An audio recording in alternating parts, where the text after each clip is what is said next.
Hi, everyone. Commissioner Miller, Commissioner Palazzolo, greetings. Good evening, Chair. Good evening, Commissioners.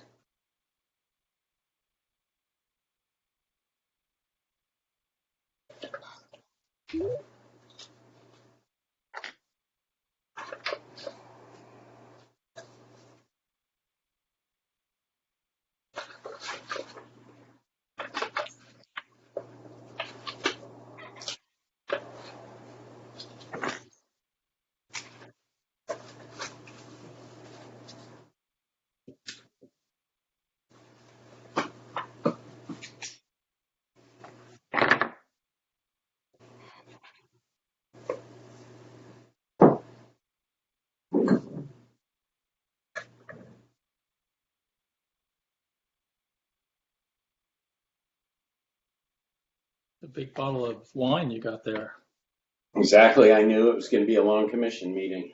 Yeah, It was a good year, too. yeah, I can imagine. 2021, ready to drink. Good evening, everyone. Hey, hi, Commissioner Palazzolo, how are you? Good. How are you? Good. Commissioner Centeno, greetings. Commissioner Becerri, greetings.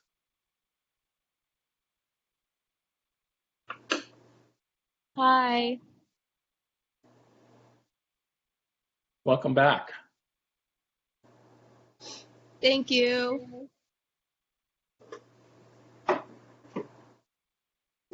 Hi, everyone. Sorry, I stepped away from the computer. Can you hear me? How are you? Good, good. Good.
Hello, Lisa.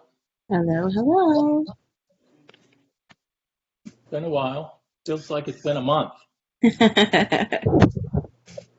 Every month is like 2 days or 2 years. I can't tell. Yeah. Oh, I know. This year has gone by really fast. Yeah.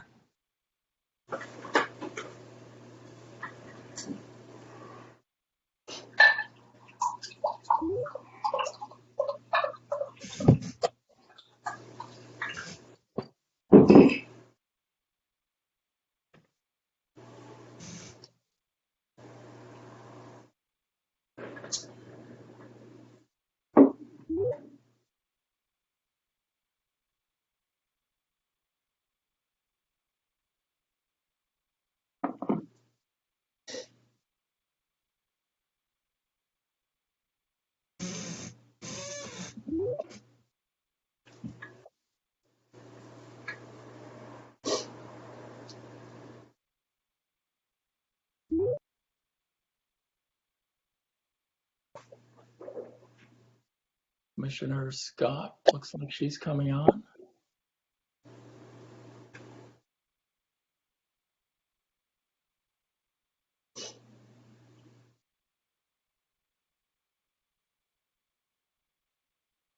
Councilmember Davis, greetings. Hello. Must I'm be a going to slow turn my night at the, video off. okay, I'm slow sorry? night at the movies? Slow night at the movies? Yeah. Want to I'm watch going to something? turn my video off since I'm just an observer here. I don't want to distract anyone, but I just wanted to come on and say hello to everybody. Understood. Hello.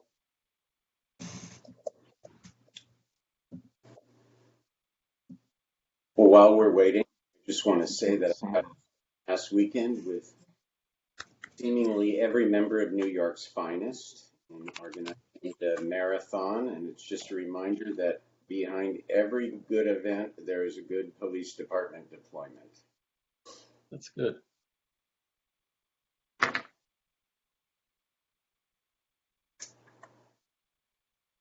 Hey, Chair, are you going to recognize maybe the veterans? Or I am. just, Who else is are you a veteran, yes, George? yes. Okay, great. And anybody else? I know Angela is. Yeah, Angela. Okay, yeah, I'm planning to do that right up front. Great. Awesome. And I'll ask you to say a word or two about when you served. Okay.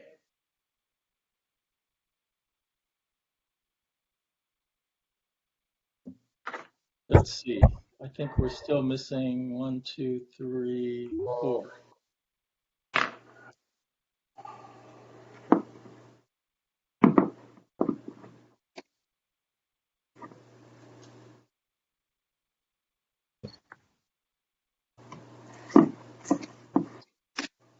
Commissioner Ramon is on. Good morning, good afternoon. Greetings.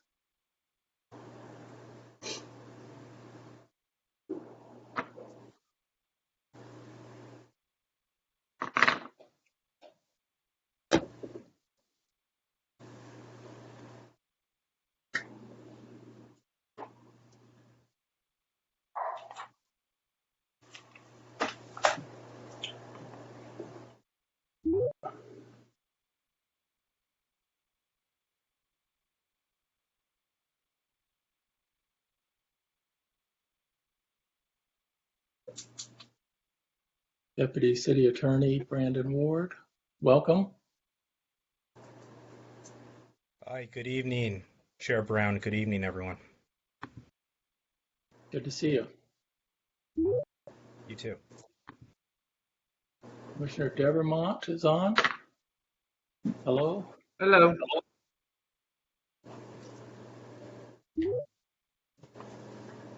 Commissioner Ramirez is on.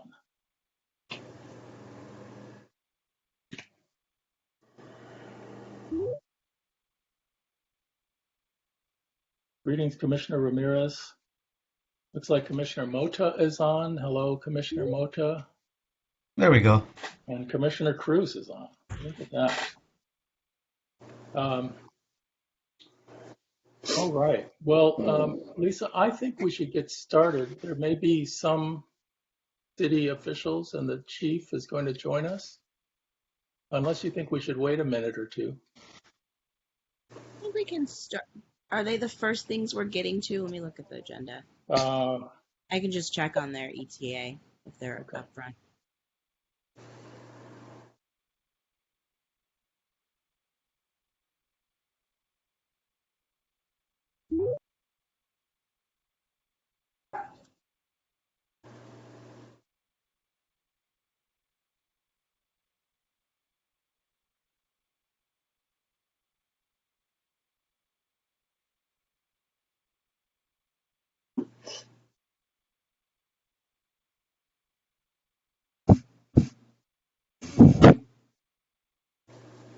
They're both planning to attend.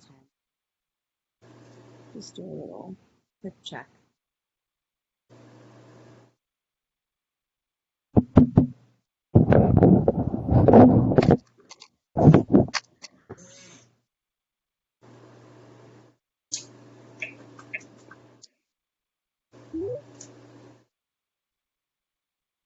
City Attorney Joseph, Interim City Attorney Lawrence joined the call. Welcome. Hi. Hello, all.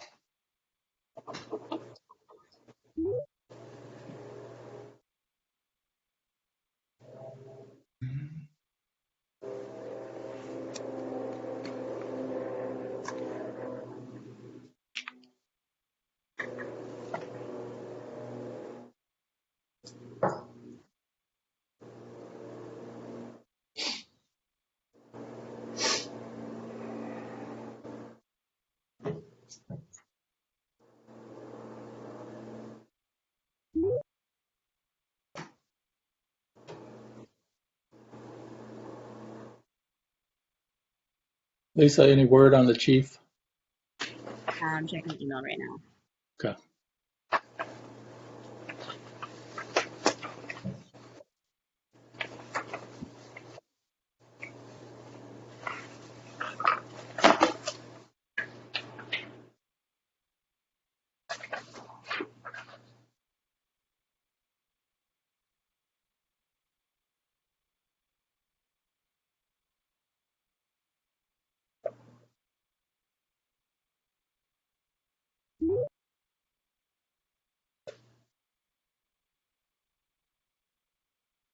City Manager White, welcome.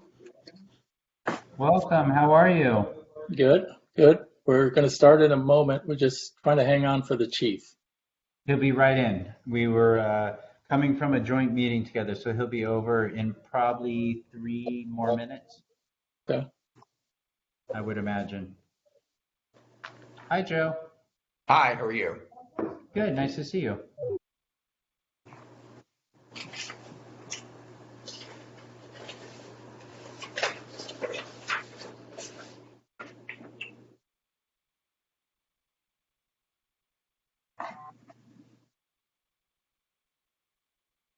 So you know, Commissioner Basari McLaughlin is logged in but having audio issues. So she's going to try to rejoin. Okay.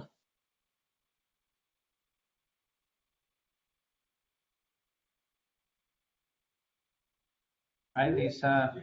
Hello. Nice to see you. You too.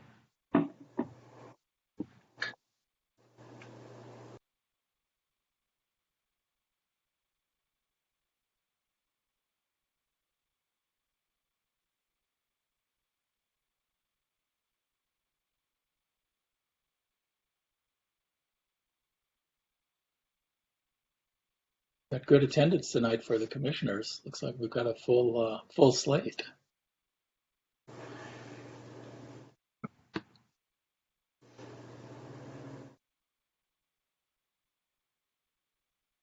Must be a full moon. That's right. Whenever there's a full moon, we all show up. Now it's the dynamic chair and vice chair. Yeah, no doubt.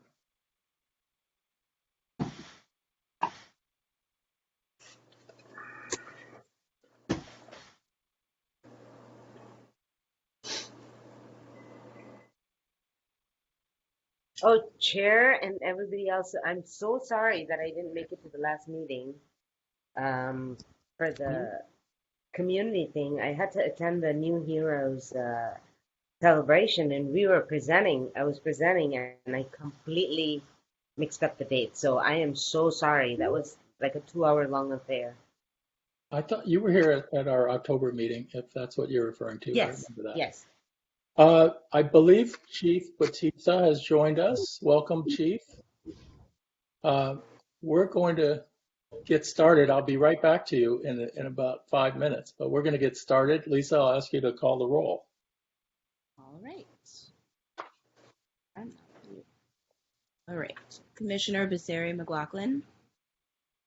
Present. Commissioner Centeno. Present. Commissioner Cruz. Here. Commissioner Miller. Here? Commissioner Mota. Here. Commissioner Palazzolo. Here. Commissioner Rahman. Here. Commissioner Ramirez. Here. And Commissioner Scott. Here. Vice Chair Devermont, Here. and Chair Brown. I'm here as well. We have a quorum, not only a quorum, but we have a full complement of folks.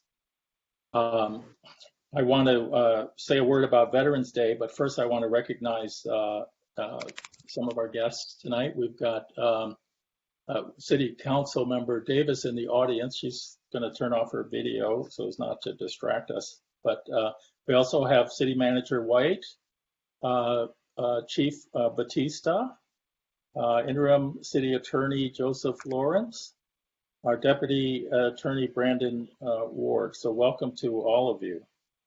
So let's talk about Veterans Day. So I want to take a moment and celebrate our veterans on this important day. And we have two commissioners who have served on active military duty, Commissioner Centeno and Commissioner Scott. We all want to thank you for your service, but could you also please, starting with Commissioner Scott, just give us a few words about your service? Oh, yeah, sure. Thank you. I am a United States Navy veteran. I served in 8 years. I served during the Gulf War, the very beginning of it. I did support services over at Naval Air Station Whidbey Island, supporting our fighter jets and our carrier vessels at that time. And I'm deeply grateful, and I still have friends that are serving to this day, and still some are even still combat vets. So I just continue to be thankful for everyone. Thank you for your service. Thank you. And Commissioner Centeno, can you tell us a few words? Yeah, good evening, everyone. Yeah, I was a proud service member of the United States Air Force, although I didn't go in of my own volition. I actually got drafted back when the draft was still going on. And at the time, the Vietnam War was winding down. I was attending Santa Monica College. And so when I got drafted into the Army, I thought, well, I already had an interest in law enforcement. So I went to the recruiter and I said, if you can guarantee me military police, I'll go in for 4 years in the Air Force instead of 2 years in the Army. And they said, yeah, we can guarantee that. So I went into the Air Force for 4 years and served in George Air Force Base, Castle Air Force Base, and then overseas in South Korea. So that was the beginning of my police career, and I haven't looked back. Great. Well, thank you for your service, and let's all give them some round of applause for their in recognition for their service to our country. Thank you. Now I want to turn to our first agenda item, and that is the introduction of our new police chief, Ramon Batista. Let me get, many of you have met him and know him and have read about him and heard him speak, but just for the record, let me say that Chief Batista was previously the chief in Mesa, Arizona. He holds a Bachelor of Science degree in Public Safety and Homeland Security and a Master of Science degree in Leadership. He's a fellow at the National Police Foundation, a current member of the Police Executive Research Forum, a graduate of the Senior Management Institute for Police and the FBI National Academy. Our chief has 34, depending on which document you read, 34 or 35 years of law enforcement experience, and started his career with the Tucson Police Department. He served in a lot of the different roles, patrol supervisor, traffic division, solo motors, training academy commander, public information officer director, patrol division commander, SWAT division commander, and chief of staff. As chief of the Mesa Police Department, Chief Batista oversaw a budget that was almost 2 times the Santa Monica budget and had at least 3.5 times as many sworn officers and several hundred professional staff. He's a proponent of 21st century policing initiatives and community resiliency, and he led the implementation of a mental health crisis 9/11 diversion program and led the way in strengthening police community relationships and trust. He's launched strategic plans, which included enhancing diversity across the ranks and focused on internal and external communication and de-escalation techniques. And I want to commend you all to read his book called Do No Harm, subtitled 5 Steps to Align Police Actions with Community Values. And I haven't finished it yet, but I'm very interested. It looks like a great book. To me, the early parts of it reflect an understanding of the history and the challenges of policing, and also the opportunities to make public safety work better for all of us. So, Chief, welcome. We're happy to have you, and we're looking forward to working with you. And I'd like to invite you just to tell us how things are going so far, and any thoughts or remarks you'd like to give us. Yeah, absolutely. So I am in my 4th week of being the police chief for the city of Santa Monica. I want to tell you that it has been just an amazing time in getting to know the members of the department. Every day I learn about some new thing that we're doing as an organization that is, eyebrow raising in a good way. And I'm really glad to be a part of the family and be a part of the organization. At the same time, I'm making my way around the community and meeting a lot of good folks.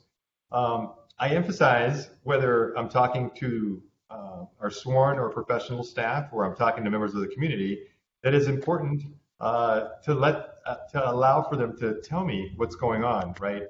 And I realize that we're a large city. Well, it's a small city, 8.5 square miles, but it's got quite a footprint. And it is important to know, and I understand, that there are areas of our organization where we missed the mark. And I say this to our internal members as well.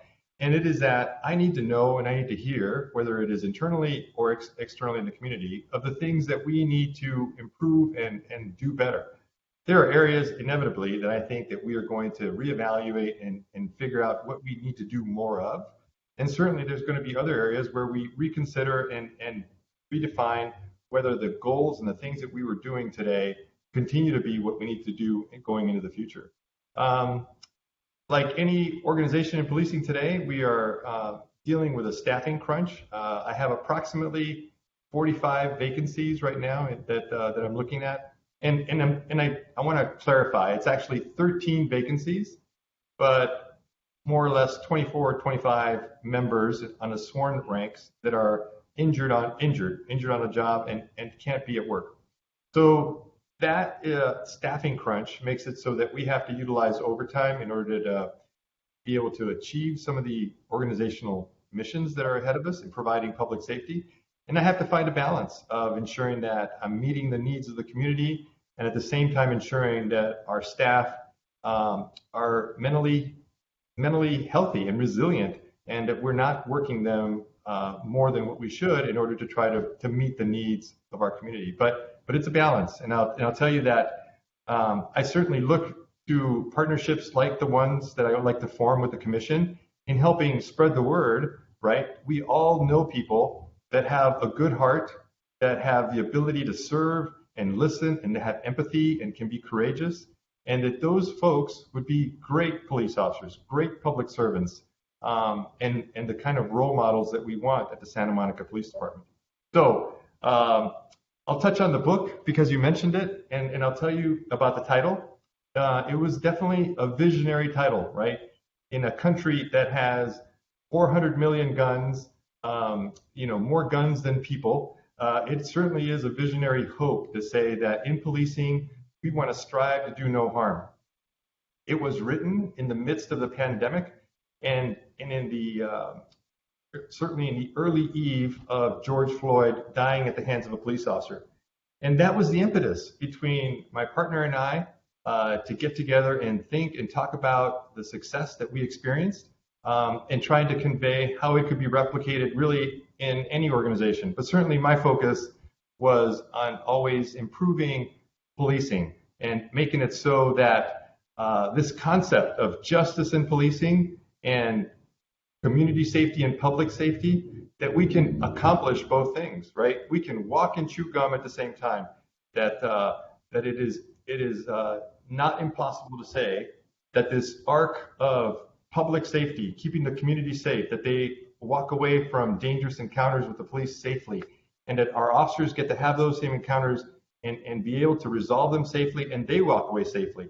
That these two powerful arcs really are stronger when they are working together and not apart. And I've had experience in communities where we have been able to forge those kinds of relationships. It is possible. And the foundation here in Santa Monica is strong between the culture of this organization that has been formed for years prior to my arrival and the community at large. When I go out into the community, I realize that there are areas where we need to do much more and improve our presence and the way that we engage and listen. But overwhelmingly, I hear this need and this want to have more engagement with police officers in where we're looked upon as a professional agency. Yes, without a doubt, our organization had severe failures that happened to the department 18 months ago. And I will use what happened to us in our history to inform our future and the way that we move forward. I have yet to go over the fine print and the detail of the 67 or so recommendations from OIR. I know that we committed to ensuring that we were going to put those forth, but it is my responsibility as the new chief to ensure that we are going to do that. And I want to see what that looks like. I have experience with putting recommendations from an oversight commission, from an outside entity, and putting those recommendations into the framework of an organization along with the community's input. So, long story short, I have a lot of homework, but I'm excited, and I really thank you for the opportunity to meet with you in person, and I look forward to our ability to collaborate, build trust with one another. I have obviously nearly 3 decades of working in a similar system, and I remember intimately the challenges of that commission starting and the unknown that it was for a police officer at the time of not knowing what is that commission looking for? What do they want? And could it harm me?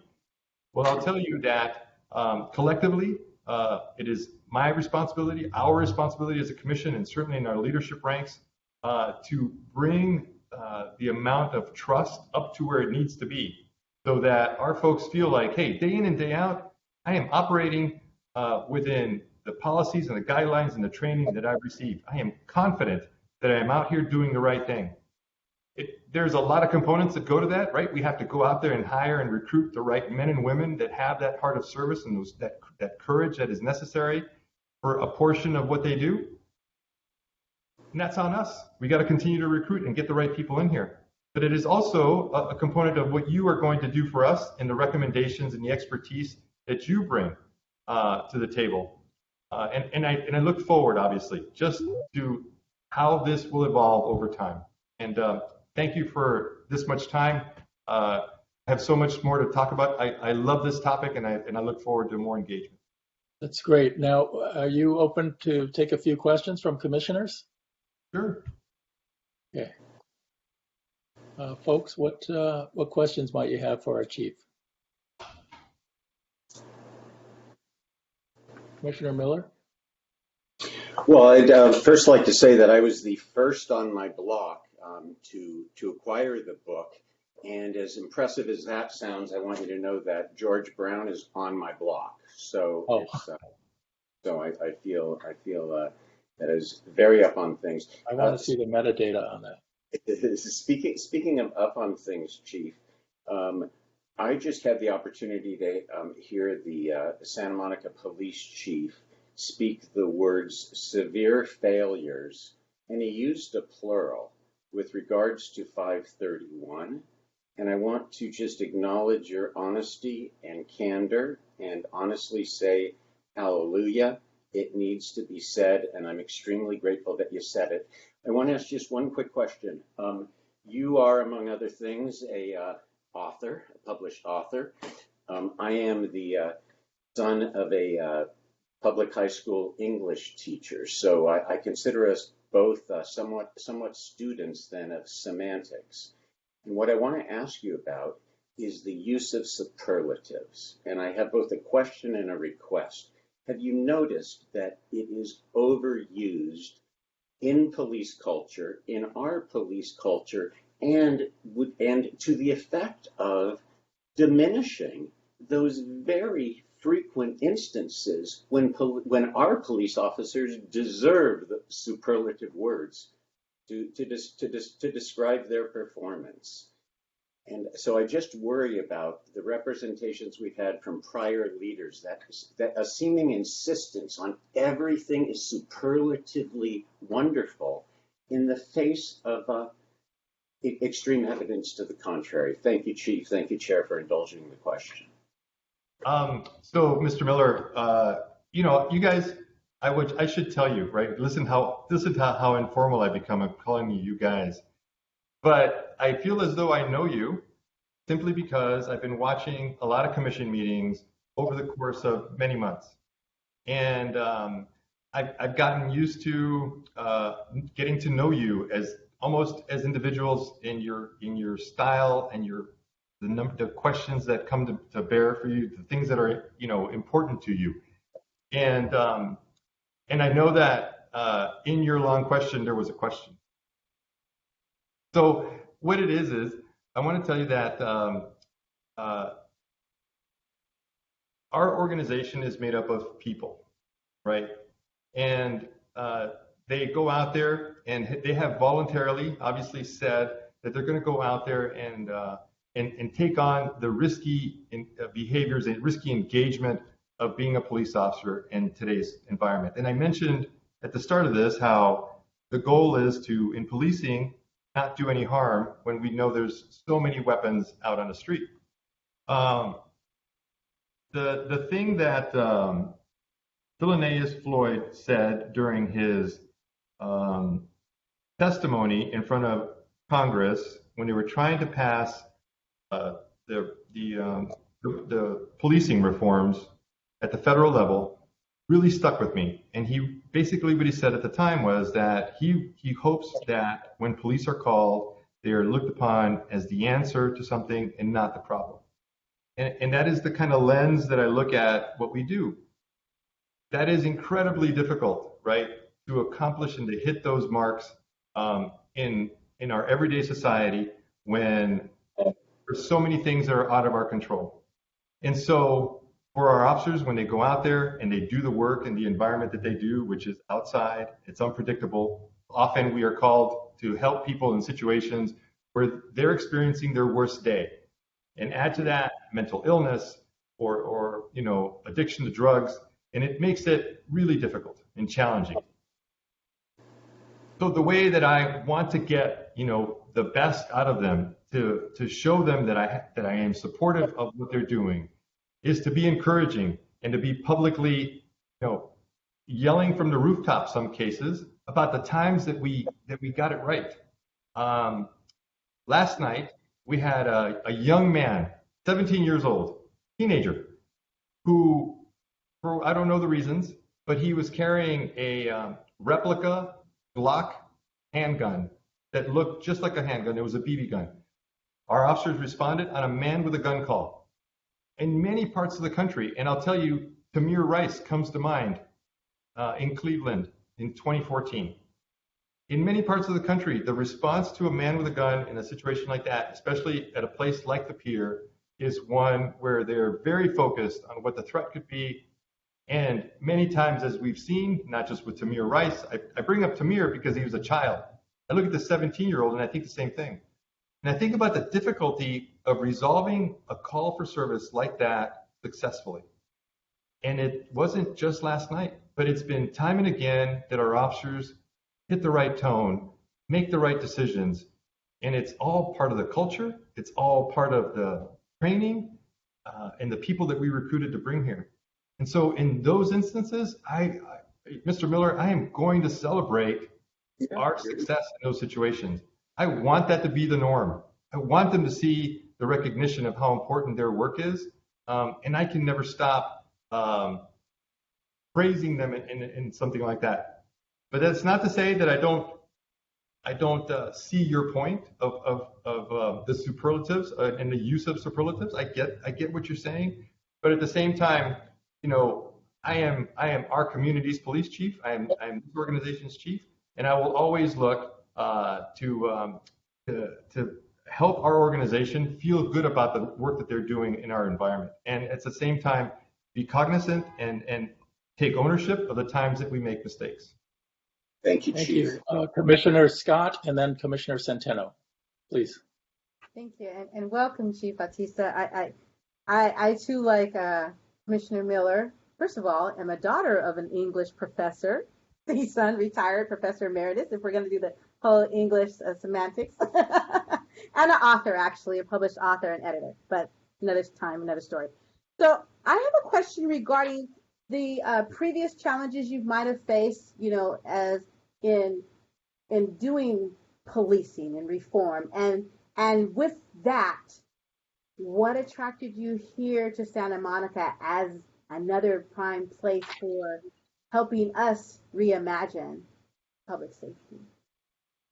So the foundation for who I am today was forged in Tucson, Arizona, right?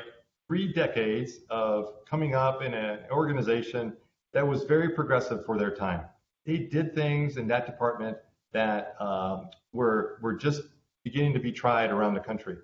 And the way that I was trained about respecting life and ensuring that day in and day out when we go out, that our role is to save lives and to do our very best, that never left me. I mean, that is my DNA.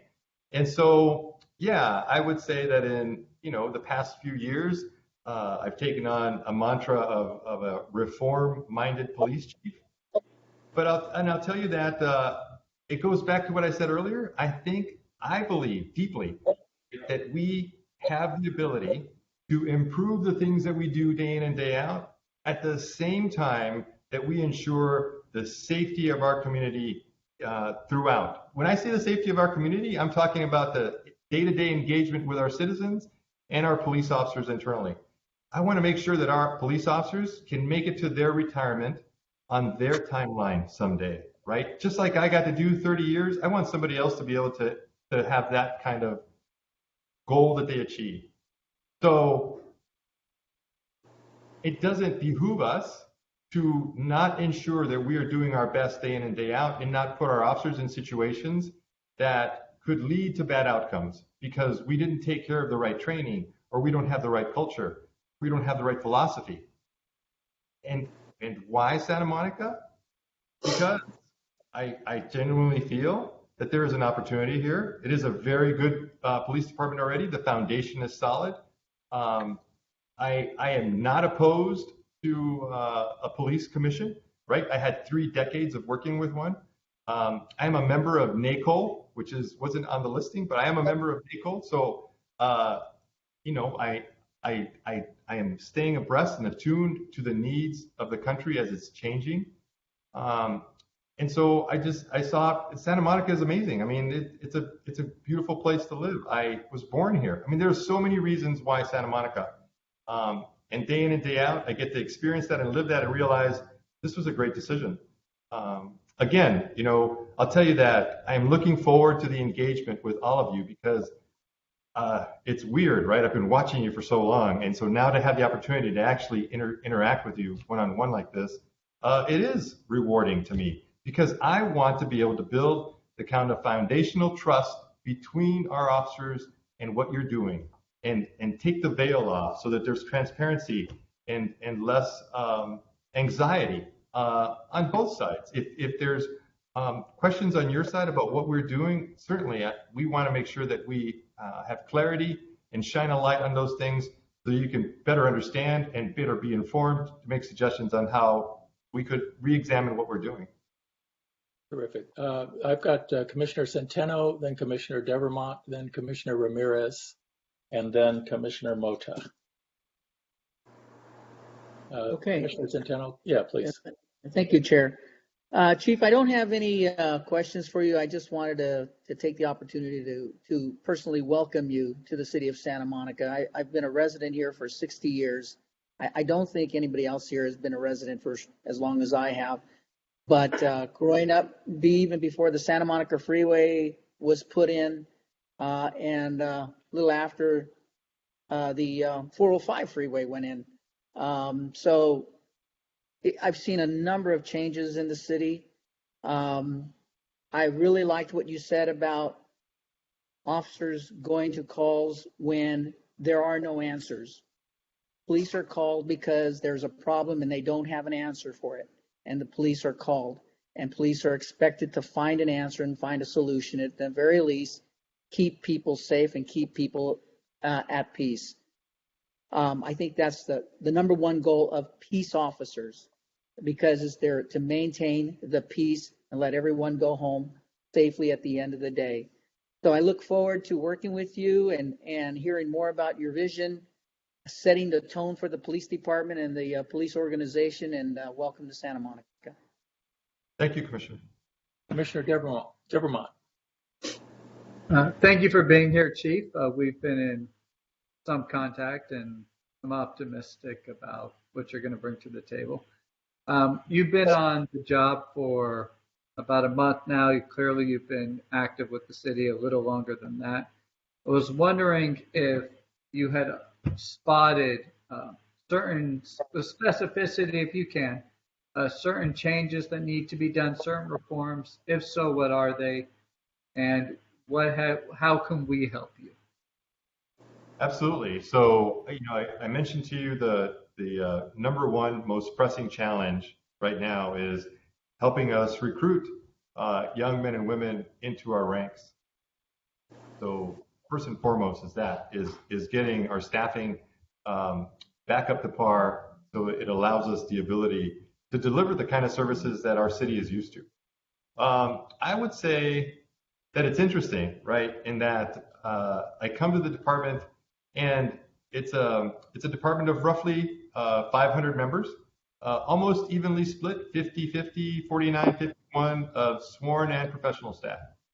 And I got to tell you that over the course of the last 4 weeks, day in and day out, I am surprised to learn something new that we're doing that, I'll be honest, I'll be frank with you as well. I think that communities around us probably wish that they had been doing a long time ago. And so now, based under the pressure of changes and reform efforts around the country, other departments are looking at us like, why didn't we institute those things sooner? So day in and day out, I find good things. Of course, there are things that I've noticed in the last 4 weeks where I think, wow, we should really improve upon that. And I'll give you one quick instance. And it is personal cell phones versus department cell phones. So right now, our officers don't have a department-issued smartphone. And so and you're an attorney. So you realize my concern is that I don't want our officers doing department work on their personal phones, because it shouldn't be like that, right? They should be operating off a city-owned department smartphone. We have a challenge when a piece of evidence, for example, has been recovered and we have the victim, the owner of the piece of evidence, and we want to give it back to them. Right now, we don't have the capability in the officer's hands to be able to just take a picture of that and write the receipt and hand the item back over to the person in a matter of minutes. Sometimes we have to wait a while in order for the one camera that's rolling around the city to come around and provide the photograph and be able for us to release the item. That is so inefficient. Whereas if you have a smartphone that's tied to the department's car computer that can automatically take the photograph and then upload to the cloud the photograph of the evidence and immediately send the person on their way with their recovered item, would be so much more efficient. Our officers can't take tape statements right now because they don't have recorders. But yet if they had a smartphone that could at least take a basic interview of a person, of a victim of a crime, a witness, right there on the spot, it would save us time down the road. Detectives wouldn't have to track those folks down in order to try to get a witness statement or a victim statement. We don't have that capability right now. So yes, I would say that although our technology is in pretty good shape, I really want to improve how we look at our processes and reevaluate what we're doing. We had a great vote of confidence in last night's city council meeting, when the council approved what is the lifeblood of our organization, and that is our CAD and RMS system, computer-aided dispatching and records management system. It is the lifeblood of public safety. And the system that we have in place now, which is nearly 30 years old, really needs to be replaced. And so thank goodness that we received mayor and council support in order to move forward with this really important base piece of infrastructure that will lead the way to be able to say, Mr. City Manager, we'd like to have smartphones that are tied to our computer system that allow our officers to be more efficient, and certainly within the parameters of what we would expect from them in their communication with our citizen. Imagine a situation where our officer takes a burglary call today, and then 2 days from now, he uses his department-issued cell phone to call the victim back and say, Mr. Miller, I was just calling you back. I know that after a burglary, after a day or two, you always end up noticing that something else is missing. I was just calling to see how that's going, to see if anything else has come up, and to see if any other information that you might provide that could help us figure out how this burglary happened. Just checking up on you. That kind of service is what I'm into. That kind of service, and that's the vision that I have for how we would improve and use our technology in the future. So, yeah, a couple of ideas, and that's a snippet. Thank you, Chief. That's a pretty good answer. I appreciate it. Commissioner Ramirez, and then Commissioner Mota. Thank you, Chair. Chief Batista, welcome to Santa Monica. Eager to see, how things are going to work out for you and how we can assist you working together. You said a couple of things that Commissioner Centeno kind of touched on it also. He said you're looking for, when people call, that they look upon our police as the answer and not the problem. And I'm wondering, what steps do you feel or do you think you need to start moving in order to help our officers be seen more as the answer than the problem for this community, especially our community of color? So so I'll give you a quick answer, right? There's a lot of moving parts to something like that, and there is no one silver bullet, but I'll give you an example of something that I think would begin to open the door. Everybody is familiar with something that is in policing, and it's called the Citizens Police Academy. The Citizens Police Academy is a great thing, and I would never look to not to do it. I would always continue the Citizens Police Academy, but it is a really big investment. It requires 20 or 25 folks to invest 1 or 2 days out of the week for literally weeks, a couple of months in some cases, of trying to figure out and meet with the department and get to know the department. And inevitably, we come from those experiences in the high 90-some percentile of folks that are like, wow, I didn't know you did this, and I'm so glad I did it. It is a journey, though. So, in addition to that, some of the ideas that are floating around in my head would be like a one-day event. A one-day event in some of those areas that we have not had the ability to have a good impression, to have a deep footprint in some areas where we have struggled to make that contact. And here's what we would do. We would get you the officers that work in those areas regularly and introduce you to them as human beings. Because I think that there is something that is lost when you see us just driving through the neighborhood in a patrol car, or we're in uniform, or we're going call to call, and there's not that level of engagement or understanding as to what's happening. So many questions can be answered in that forum, right? Hey, when I get pulled over, why is it that you have 1, 2, 3 patrol cars that come after that? In cities that have a helicopter and an air unit, hey, why is it that the helicopter comes over when you come and make a traffic stop? So many of those questions could be answered. And we could do it in one day. A one-day experience of 8 hours, 10-hour experience in the communities that we're serving, where they get to meet the officers that are working in their respective areas. And we could impact way more than 20 or 25 people over a course of 2 months. We could impact 30, 40, 45 people in a big enough venue in one day. One day. And how about if we do that every quarter? And begin the process of demystifying what our officers do and what the focus is, and have that back and forth dialogue and communication with the people that we're serving in those areas. So just a quick idea of the way that I'd like to go out there and connect. I've got many more. Just give me time and we'll get out there. Okay, I've got Commissioner Mota, and then I believe Commissioner Rahman had her hand up, and then we'll move on after that. And I'd like to give, well, I guess we'll go to Commissioner Cruz after that. And then I also want to give our city manager a chance to say a few introductory remarks. So Commissioner Mota, please. Hi, welcome, Chief Bautista. I know earlier you said you're a byproduct of Tucson, Arizona. Now, I was wondering who and what inspired you to follow a career path in policing? And yeah, that's it.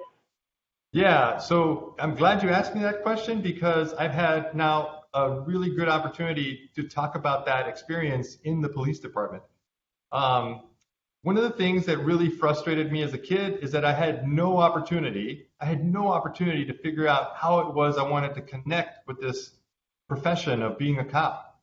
And so I'm lucky that I was the kid that always wanted to be one, because in the process of growing up as from a young child, 10-year-old up until my teens, I had a couple of occasions where I was stopped by the police. And that didn't deter me, right? I wanted to be a cop so bad. I didn't let that get in the way. Some of those experiences weren't that great, but I didn't let that stop me. The way that I finally was able to close the loop and understand the impact of that was that many years later, when I was a police officer and I realized, hey, our contact with citizens, especially young people in those stages of their life, we have to be careful about that, because not everybody was like me, a kid that wanted to be a cop. You could have young people that don't know what they want to do yet, and if they're folks in distressed neighborhoods that are struggling, and just because what they're driving or how they look, they're getting pulled over and they're getting stopped over and over and over. Well, that has a tendency then to build that great divide that I'm always concerned about. So what do I want to do, and what have I been doing as a chief? Is I've been working really hard at trying to establish a relationship with our young people as early as I can, to have our officers be a part of their lives early. And it's not about enforcement, and it's not a conversation about what do school resource officers do, and are they a good component or a bad component. Really, it's about voluntarily engaging with young people in youth centers where they're not seeing the officer in uniform, but in a plain shirt, and they can see him as a regular person. And that is what I want to foster. I want to be able to build those relationships early with kids so they understand, like, this is a career path that's possible, right? And internally in this department, we have several really good programs for young people that want to get involved with a career in public safety. And so I say in a career of public safety and public service because, once you turn 18 or 21 or you're done with college, I'd really want to keep you. But if the opportunity is not there, that you don't want to be a police officer, but you want to go and work for World Care, well, then I think that we've done a good job, right, in fostering and helping build that thing inside your heart that says you want to serve others. So you go out and do that kind of work. Now, I'll be honest with you, if we spend all that time in trying to, get you to have this career of public service in your life going forward, and you decide to go to the fire department, well, that would be a loss for us because we want you in the police department or anything else. And obviously, it's all joking aside, but I want to be able to foster those relationships early in order to get that kind of jump start for folks that want to serve others. This is the way to do it. This is the place to start in a good community, in a good department. And it's good to see you. I saw you from the earliest stages. I didn't know you worked at Starbucks, so I'm glad you're on today. Commissioner Rahman, and then Commissioner Cruz.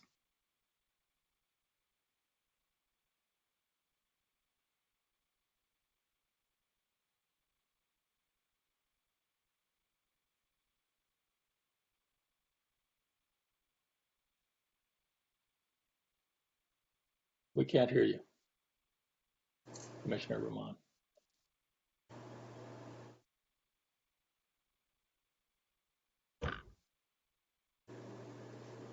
Okay, let's go to Commissioner Cruz and we'll come back to Commissioner Rahman if her audio starts working.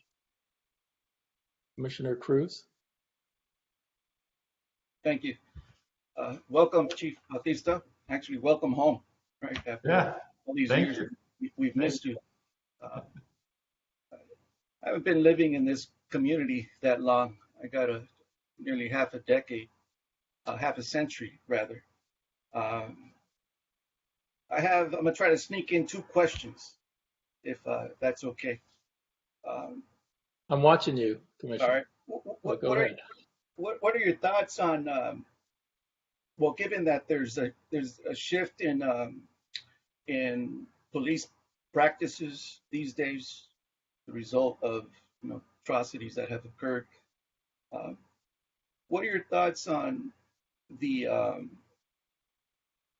voices by many organizations that echo and have actually been successful in convincing certain cities to defund the police, meaning and in regards to reallocating money from police budgets and funneling into youth services, social services, employment, housing, et cetera, et cetera. Would you be opposed to, or would you consider the idea if it was proposed?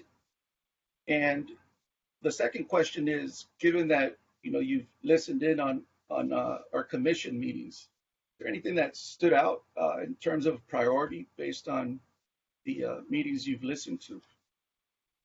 Those are 2 questions. Yeah, okay. So I want to tell you, before I get into answering your questions, I want to tell you that how much I appreciate the kind of welcome you gave me just now, because that's exactly the kind of welcome I've been feeling and receiving throughout the community. My wife and I have spent now a lot of time in Santa Monica. Prior to it getting closer and closer to this process and everything else, we had many visits in the community, and we were enchanted. We loved the idea of making the rounds around the community and experiencing the diversity of thought, diversity in the folks that were around us, the language. It was a feeling of coming home, and that has really resounded here within the department, in the walls of the organization, and certainly in the community, in how I'm greeted and welcomed and told that we're glad you're back, because I am glad that I'm back. I'll tell you that it was hard for me. I'm going to answer your last question first, and then I'll come back to the other one. I'll tell you that it was hard for me to watch the first parts of the commission in the early stages of it as it was starting to develop. You have all of my honor for the work and the dedication that all of you have put in for all these months. It is not easy. And then there are subcommittees that have additional responsibilities. And so my hat's off to you, honestly, for your dedication and the work that you've put in. But it was hard to see. It was hard to watch as you were trying to work through the initial stages of deciding and figuring out what things you were going to do and who was going to be responsible for it. And there were areas that you chose to look into and investigate. And I was thinking to myself, I was wondering, do they not have access to the records? Do they not know yet about the kind of training that the Santa Monica Police Department has undergone? Because even in those early stages, right, when I was still pretty far away from contact or better understanding of what was going on within the agency, I had really looked at the success stories that they had had. Of course, I mentioned earlier everything that happened on May 31st. Now, obviously, I was aware of that, but I also had a lens and understanding. I guess maybe it's because I've been a cop for so long, but I knew what to look for within the organization, and as much as I could take off their public website, to realize that they were actually pretty far ahead of the curve. And so I just thought, in some instances, I felt as though you were going to have to go down a path that had already been paved in some ways, and you were looking to repave it, right? And it would have been, I think, helpful if you had that information so that then you would have been better informed about how to craft your road and which way you were going to go. Because I think that to some extent you may have lost time in trying to track that down or figure out which direction you're going to go, given that what I thought the department was already doing some of the things that you may have thought they weren't doing. So that was one thing that I guess I noticed early on, and God, there were just times I just wanted to be on the call and go, hey, you know what I saw? I think that would address your concern. I think it lies over here. I think they're already doing some of that, but it was a long time ago. With respect to the issue of defunding or decoupling the police from certain things that they do today, I would say that not only is a police chief or police officers would probably be the first ones to say, yes, we would welcome the opportunity to be able to hand off some of these issues that we deal with day in and day out to people who are professionally trained to handle those things. Of course, like the issue of mental health comes to mind, right? Dr. Philip Atibagoff at the Center for Policing Equity talks very often about the importance of decoupling the police from certain types of calls, because inevitably what we've seen is that in those contacts, they don't have good outcomes. And so he is saying, look, every opportunity that we have to be able to not have to dispatch a police officer to that, I think could be a win. We should be examining the types of complaints that we have, and then looking at what policies and procedures, culture and training that has led to some of those bad outcomes where we have complaints or we have lawsuits or we have bad arrests. So yeah, I think that there are opportunities to decouple some of the things that we go to today in order to have some better chances for success. I don't think it's going to happen overnight, right? I think that around the country we're seeing a lot of programs aimed at addressing homelessness and mental issues with folks that are specifically trained clinicians. But what we're seeing is that their ability to respond at 2 o'clock, 3 o'clock in the morning is very, very limited. And so, and then there's also the issue of safety, right? And some communities, clinicians are saying, please don't take the police away. Please, we need them to come with us. And so there's got to be a little bit of that goes on, where we are going to still accompany clinicians to some of these calls, allow them to do the work, and be able to be there and to provide that safety. And then there's the issue in really stressed communities where those people themselves that are affected by crime are saying, do not take the police away. Do not take the police away. So we have to listen to those things and we have to balance those things out. And I'll close out with this. Everyone might remember that there was a jumbo jet that departed Denver Airport.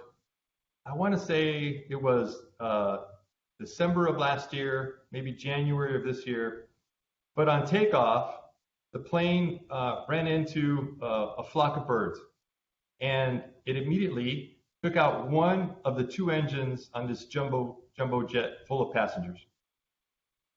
This is a crisis in the air, and what was astounding is how the two pilots charged with the care and safety of 60 to 100 passengers kept their cool, followed their training, and safely turned that plane around and landed. So I watched this carefully for a week because it was quite a story. And over and over and over, the pundits that talked about the success of this referred to one thing, and that was the training that these pilots had received in order to be able to deal with that one moment in crisis where they really needed to be spot on, not make any mistakes. So I'll tell you, the same applies to our police officers. I do worry that in this haste of decoupling the police or defunding it, as we've seen in some cities, could really harm some of those underlying structures of training that help us be at our best in moments of crisis. Last night's case of that 17-year-old kid with a fake BB gun that looked like a Glock is a perfect example of where the training within this department and the culture within this department led them to be able to resolve that case safely. Now, I'll tell you that just like in football, on any given Sunday, on any given day, the best police department in the world that's made up of human beings is going to have a miss. They're going to make mistakes. And so when those things happen, I am going to be out there talking about what happened. I am going to be out there communicating with the community, communicating with our community about what's occurred and how we're going to deal with it and how we're going to address it. That's my level of understanding and transparency and relationship building. Great. Thank you. I just want to take a pause here. I understand we may lose our city manager. City Manager White, if you have time, would you like to introduce yourself and say a few words to the commission before you have to leave? Sure, thank you, and I apologize for that. I had another engagement this evening previously scheduled, and I'm truly enjoying listening to our police chief. I just wanted to take a moment and introduce myself to all of you. I'm David White, the city manager. I've been here just a week more than our police chief, and it's been a wonderful, wonderful journey as I'm taking time to meet folks.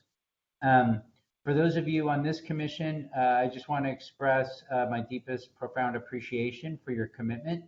And I do hope that over time we can develop a relationship and I can be a thought partner for all of you. For those of you that don't know my background, prior to joining here, I was the city manager in Fairfield for about 5 years. So I had experience leading a police department in that community. And in my time working for the city of Berkeley, I had a chance to work on a number of things that I think are particularly germane to your charge. First and foremost, I led their efforts to really reinvigorate their model of police oversight. So I have a lot of deep experience working both with advocates and police department and city council in shaping what that was. Number two, prior to me leaving and joining this tremendous community, I had an opportunity to lead their efforts around reimagining public safety and all that really means. It's such a big term. So, I hope that as you dig into some of those concepts, you'll turn to me as a resource to help with some of the landmines that might exist. So I just wanted to introduce myself so I'm a familiar face to all of you as you go forward, and just thank you very much for your commitment to the city and commitment to the police department and a commitment to this effort. It's a really big job you have. Thank you, Chair. Thank you. Appreciate it and look forward to seeing you at some future meetings. Thanks for your time. All right. Commissioner Rahman, do you still want to ask the chief a question or can we move on?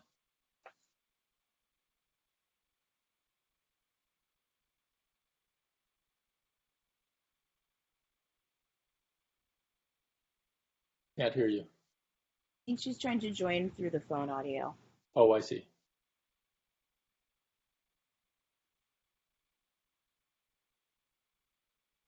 Okay, I'm going to make a decision here to move forward.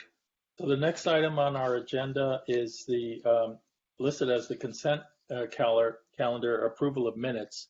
We've been having a challenge with getting our minutes approved. I don't believe we've approved any minutes for any of our meetings, and we're going to have to find a way to figure that out. Ms. Parson, do you happen to have minutes for September 9 and 14 that you can display on screen? Or I cannot display them. They have been lost in a broken computer, so I have to rewrite them. Okay, so let me then just ask the commissioners for ideas about what you all think we should do as a commission to review and approve the minutes. And with the note that, it's an important historical record because at various meetings we agreed on certain documents and reports and bylaws and the like. And so you all will want to make sure that the record reflects what you believe happened. So what process should we go through so that you all can get comfortable with the minutes and their accuracy?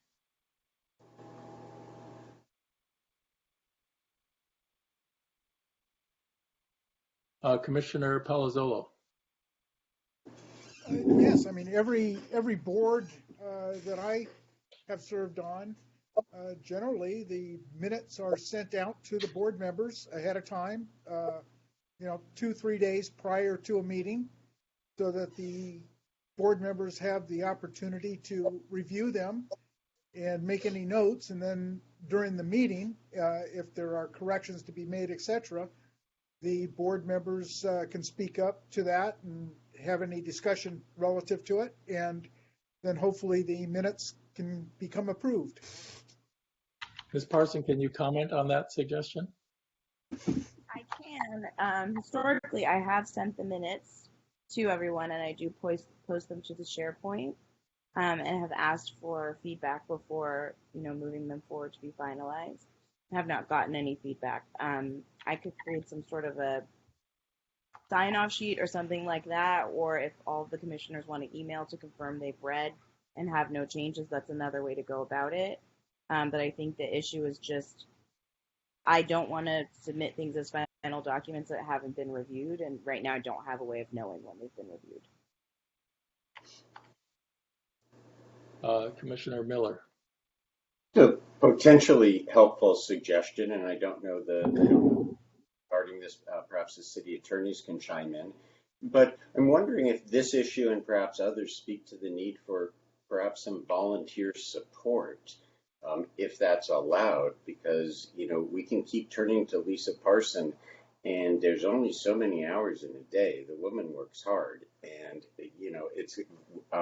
this is becoming a circular conversation. So I'm wondering if there's some, creative solution that might involve volunteer support. Thank you.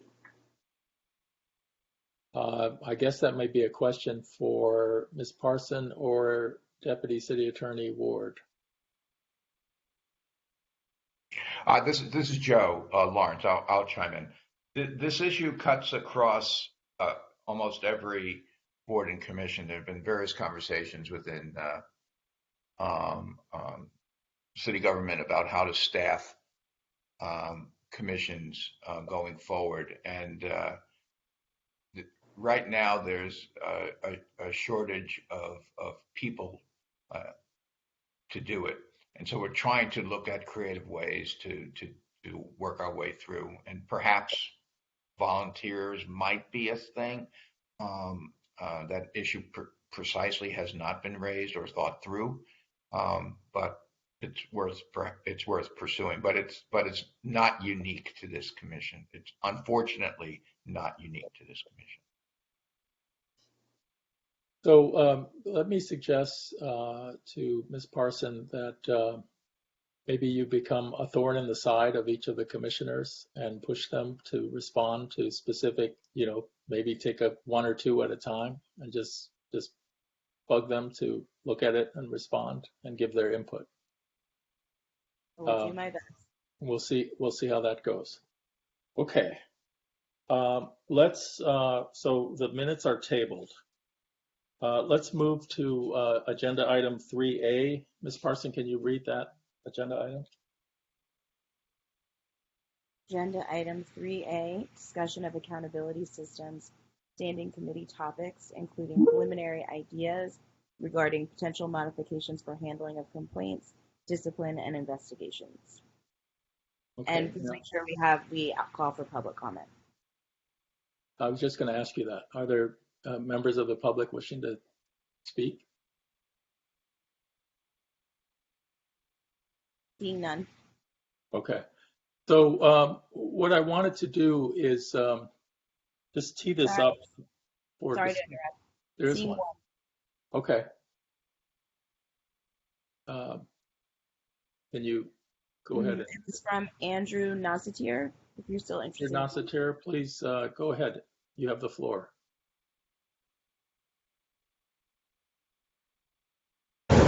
There we go. I just want to thank the commissioners for your hard work.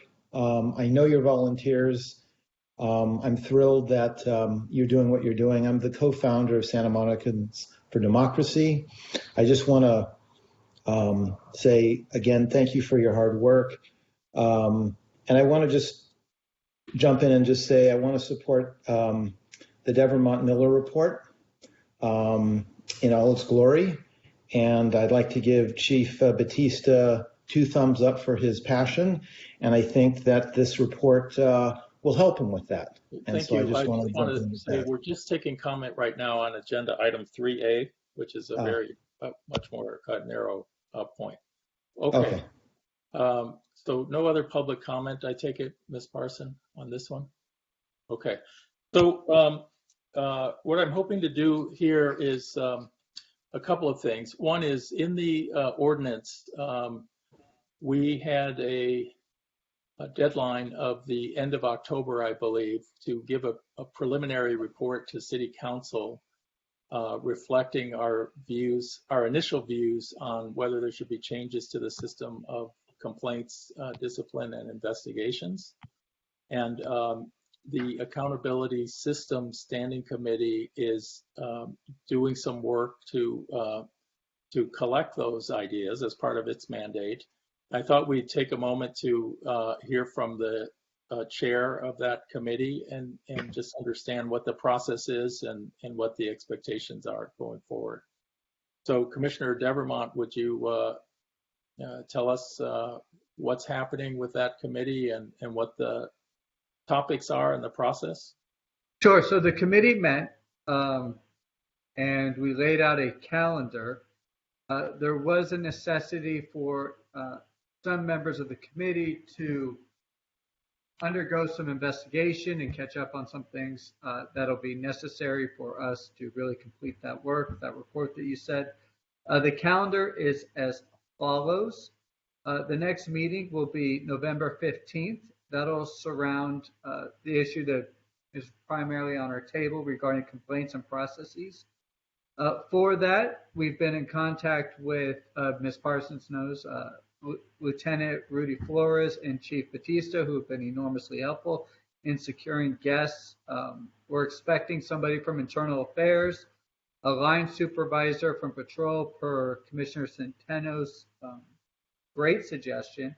I hope to have, and I intend to talk to another commissioner about this, someone who has filed a complaint against against an officer at Smpd.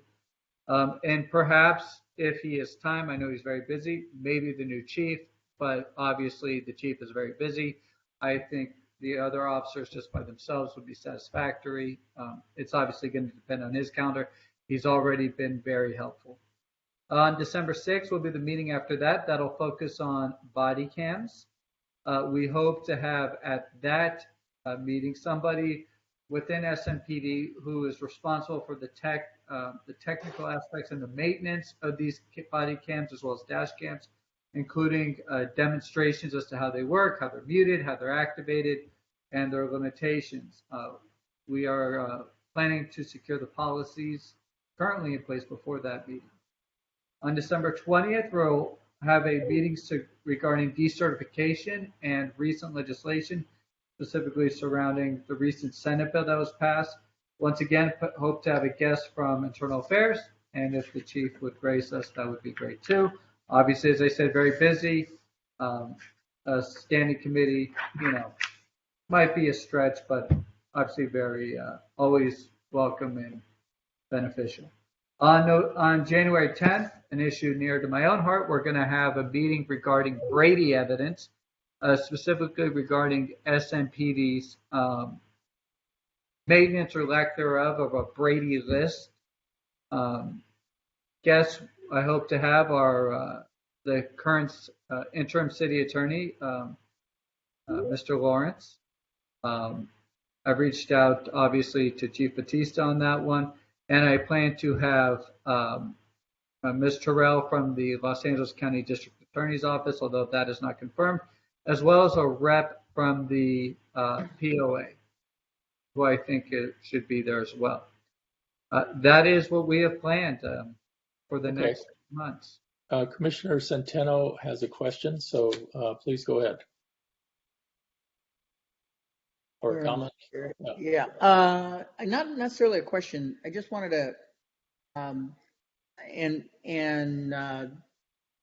Commissioner Devermont, correct me if I'm wrong, but I think we also covered some tertiary, I guess, views or perceptions from the community that we need, I think perhaps the online filing complaint needs to be more user-friendly. There needs to be perhaps a Spanish language translator available for somebody wanting to file a complaint. That the front counter of the PD sometimes seems resistant to taking a complaint. And then also, if a complaint is filed by phone, is there a tracking number that they could reference back to, as a follow-up? And then finally, I think there was some discussion about going on a ride-along by the commissioners. Thank you. We could better, Yes. learn, right?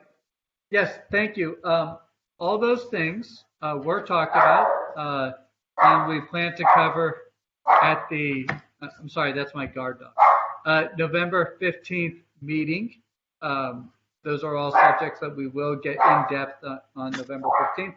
The ride-along, I have reached out to Smpd. I believe they are actively working to secure a contact and processes by which we can secure ride-alongs for members of the commission as well as the committee. We are currently addressing them. And I do think that would be beneficial for any commissioner. And thank you for bringing that up, Commissioner Centeno. Good. And let me ask a question that I hope I already know the answer to. Do you have a plan for making sure we get the agenda posted to the public in advance of each of those meetings? I do. What I'm waiting on now is to get the actual names and IDs of who will actually be the guests. We have a commitment for these guests, but we don't have the actual identities of them. I'm waiting on that. I expect that to come very quickly. I got an email today about that. And after that, I will quickly write it up and have it in. Okay. Another way to do those agendas probably is to make it a little more generic, because you could describe it as a study session and describe it broadly, the topics you're going to cover. And then that allows you to have the guests. If I don't get the IDs in time, clearly that's what I'll do. And Great. thank you. Okay.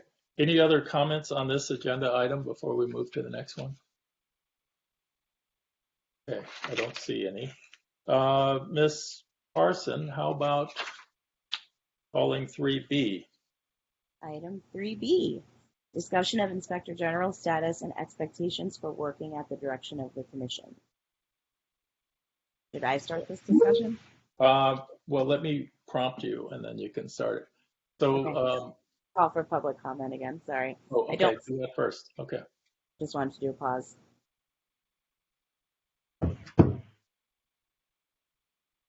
I'm not seeing any. Thank you.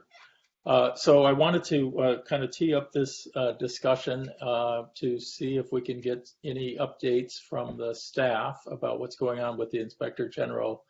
My general understanding is that, based on prior comments, is that there is a contract and that they've been hired, but we haven't had any communications yet. Once we do get past that question, there's a question for the Commission about, okay, so in the ordinance, the Inspector General is supposed to work at the direction of the Commission. And I think we're going to have to figure out what rules or operating procedures we should have for interacting with the Inspector General. Obviously, there's a variety of ways, so I'll open that up. But let me first start with the city staff to get any updates on the Inspector General.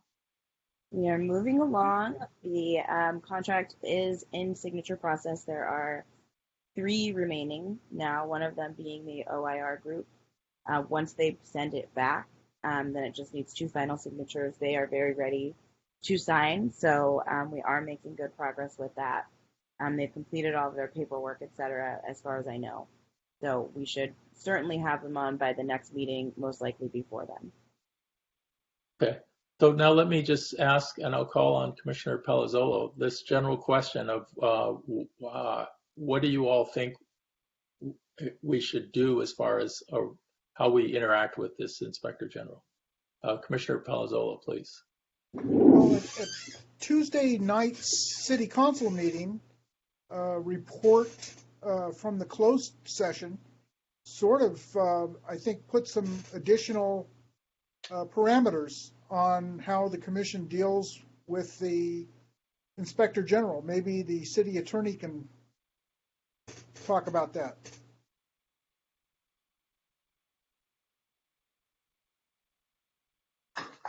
Yes, there was on the city council approved a settlement agreement on a public employee relations board charge that was filed by the Santa Monica police officers.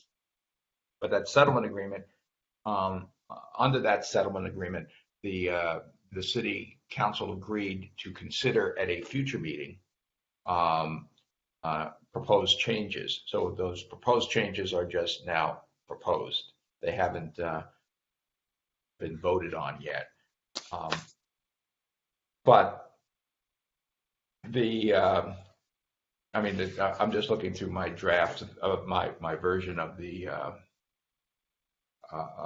thing to the change. So, for instance, with respect to the I'll just read this up. So one of the changes that was made to the agreement is that the inspector general can gather information about ongoing disciplinary investigations, but will not itself participate in those investigations.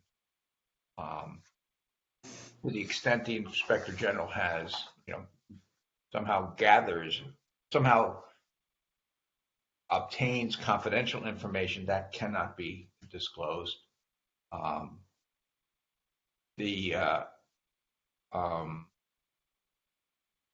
then it just so those are the changes really about the inspector general. So they can gather information, but they can't participate. And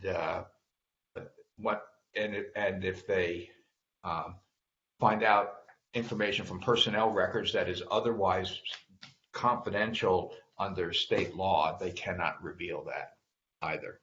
Yeah, so those are the added things under the proposed agreement. Thank you. Let me provide a little context for everyone. I've got the ordinance in front of me, and I recommend that all of you kind of print out a copy and from time to time take a look at it.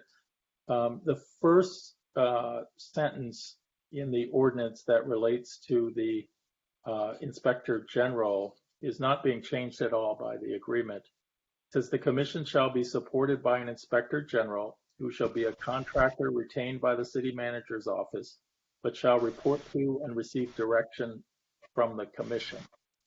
And so I think there's some nuance and clarification about what the inspector general can share with the commission.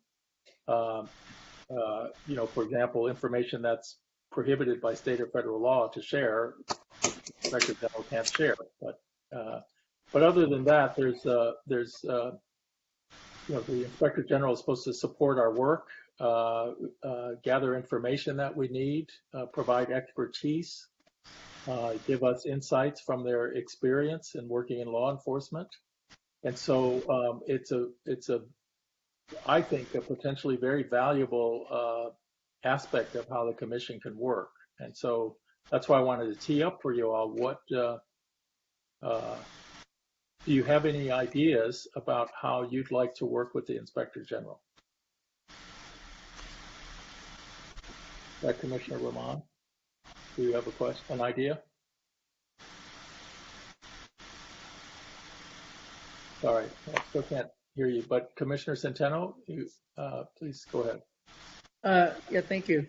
One of the things I think we've been having difficulty and challenges with is getting information from the police department. And one of the things I recommended in my report was to have a single contact point from the police department, so that we always have one person to go to and one person to respond back to us with the requested information. And so now that we have the IG, I would task as the commission the IG to establish a one-point contact for the police department, whether it's the chief, the assistant chief, or some other liaison, so that we have a direct connection with requesting information and or documents and receiving information and or documents. Yeah, so you're saying if right, if we need this category of materials, that the procedure should be to ask the inspector general, who will then develop channels and get us the information. Correct. And they report to us. They have the incentive to try to get it in a responsive way. Yeah. Yeah. Any other thoughts, Commissioner Miller? Yes, I think Commissioner Centano's comment is good and logical, and that might well be that practical single contact. But regarding the city attorney's comments and Commissioner Palazzolo's comments, I appreciate the distinction between those relatively small number of changes that have been made as a consequence of the settlement, and those that are proposed and going to be considered by the council at a future date. And with regards to those second set of issues, I would just say I think those are important points to be highlighted to this commission, to the commissioners, and there's an opportunity for weigh-in here on the part of the community and the commission on those important future points. And I hope we're vocal on those points. Thank you. And Commissioner Scott?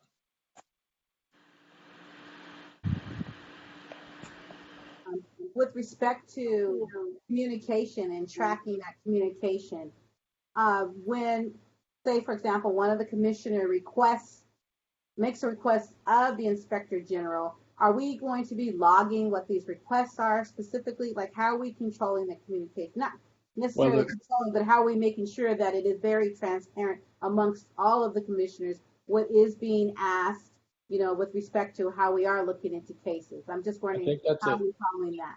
That's a great question, and I hope that what's implied in that is not where we end up. I don't think we can have commissioners each asking the inspector general for whatever they happen to be interested in. That's not going to work. And that's why I'm teeing up this question. So we'll have to figure out a way to channel our requests, because we can't, we can't all just individually ask for stuff, I think. And the way, technically, the way the statute reads, it's the inspector general works at the direction of the commission. So that's a little cumbersome, because that would mean, you come to a meeting, we have a list, we vote on it, give the list to the IG, come to the next meeting a month later. That could be a little bit slow. So maybe there's something we can figure out. But we don't have to resolve this tonight, but I think it will be a good agenda item for a rulemaking at an upcoming meeting, maybe in December. I was saying, could you also add to that prioritization? We need to explore how these requests will be prioritized, within the commissions and within the standing committees and the ad hoc committees, what that looks like as well. Yeah, they have a fixed budget, I understand. So we don't want to use it all up on stuff that's not consistent with our priorities. All right. If any of you all come up with ideas for a proposed rule, feel free to, send it to me for inclusion on the agenda for an upcoming meeting, probably again at the December meeting. Okay, I think we're ready to move to the next agenda item, which I think is going to be 6A.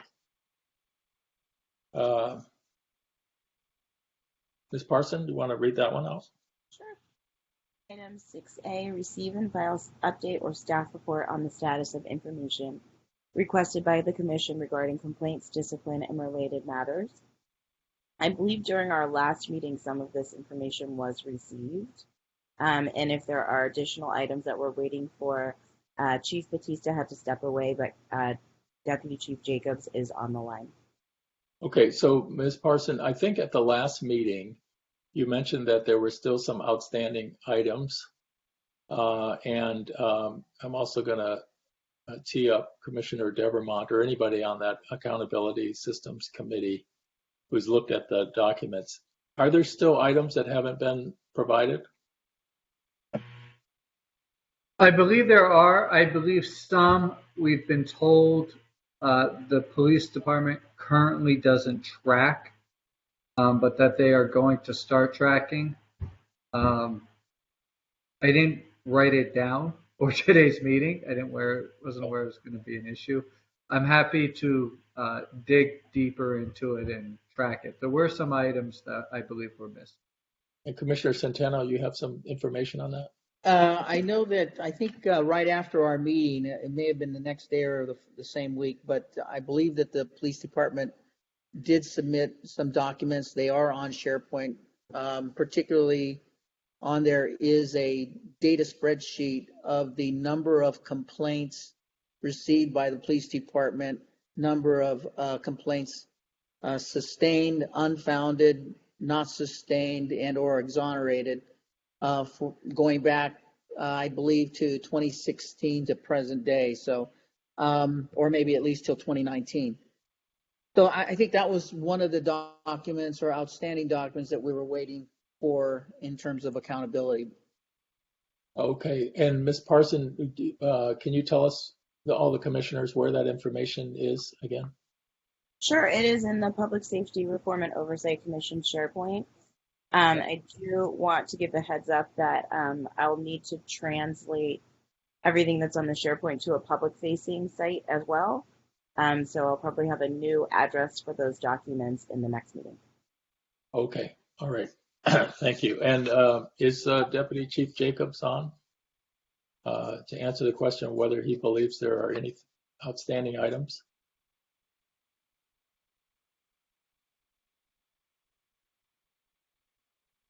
No? I know he is watching. Hi, can you all hear me? Yes. But Hi. Good afternoon, Commission. Good evening. I don't know what other documents are still out there. I'm happy to work with Ms. Parsons once you guys figure out exactly to add some type of clarification if we track those things or not. But I do believe that all information that we were able to provide was provided. I believe what was outstanding was issues regarding number of stops broken down into percentages by race and gender, as well as arrests. I wasn't sure if the Smpd currently tracked those stats, but I believe they were going to start. Am I wrong? Yeah, well, that's exactly, Commissioner. That's based on RIPA, the Racial Identity Profiling Act. So we're starting to track that. We will on January 1.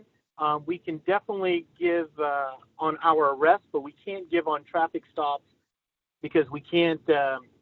We've never tracked that, but we tracked race on citations given and arrests, but not on detentions or contacts as of yet. That was my understanding. Okay. All right. Thanks for that clarification. Let's move to 6B, and I think we've dealt with that. Would you agree, Ms. Parson? I think we've done that. So let's pass 6B. Let's move to 10A. Can you read 10A, and then I'll have we'll read 10A, and then we'll see if there's public comment. And I'd like to do 10A 1 and 2, and then we'll do 10A 3 and 4 after that. So let's read 10A 1 and 2. Okay, before I do that, I do have to read 6B, and then we can officially pass it. Okay. 6B, receive and file report on Commission's August 12th request to City Manager or City Attorney to provide information on status of hiring Inspector General to support and work at the direction of the Commission, including selection process, conflicts of interest process, and key contractual terms. Okay, and is there any further public comment on that? Okay. Now can you read 10A 1 and 2? I can. I'll also just remind our guests, this is the time to raise your hand for public comment. Item 10A, review, edit, and approval of two alternative new draft written reports dated November 4th, 2021 and October 18th, 2021, and recommendations to City Council regarding OIR Group Report, Smpd response, and Commission's intended work plan. Discussion of Smpd July 29, 2021 information item, and Smpd response to OIR Group Report on May 31, 2020 events. And discussion of Commission communications to City Council. And, okay, I think that's fine. Do you want to see if there's public comment on this?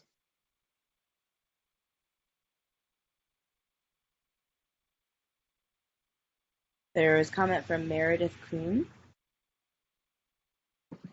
Okay, and then, okay, Ms. Cohn, please go ahead. Thank you so much, and good evening, Commissioners. My name is Meredith Kuhn, and I'm an organizer with Santa Monicans for Democracy. Thank you all for your hard work and dedication to police reform and civilian oversight. I know that you are all volunteers. Those in our community who most actively oppose police reform and civilian oversight hold paid positions within the Smpd and SMPOA or elsewhere within the city establishment. So for all of you who are working for progress, you are the unpaid underdogs. And I speak for many in Santa Monica when I say thank you. I'm calling tonight to urge the Commission to approve the Devermont and Miller report to City Council on 5/31 and to not approve any watered down versions that may be offered up tonight. The truth is too important to be varnished. Thank you all for your time, and I join with the City of Santa Monica in looking forward to a safe and respectful Veterans Day. Thank you all so much. Have a good night. Okay, is there another? Was Mr. Harako? Please go ahead. Good evening. Hi, PRC Commissioners. My name is Philip Paraco, and I'm a supporter of Santa Monicans for Democracy, and I also work at the City of Santa Monica. First off, thank you, Commissioners, for doing what you do. We know you're volunteering your time in service to this community, and please continue to keep the momentum moving in the world of police reform and wellness of the City of Santa Monica. Your hard work is well appreciated by all of us here. I'm calling tonight to support the Commission to approve the Devermont Miller report to the City Council on 5/31, and please do not approve any diluted version that may be up for consideration. It is so important. We've made so much progress to continue this progress and to have the complete unbiased truth be finally told and acted upon, as we already have been waiting over 17 months since that day of 5/31. So say thank you all again for your dedication to the City of Santa Monica and for your effort to make Santa Monica a safe city for all, including lawful demonstrators. Thank you. Okay, Ms. Parson, any others?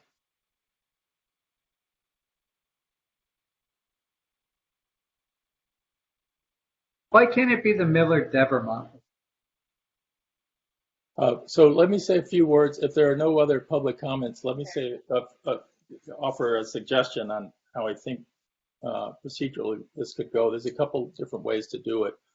So there are two new reports, one dated November 4 and one dated October 18th.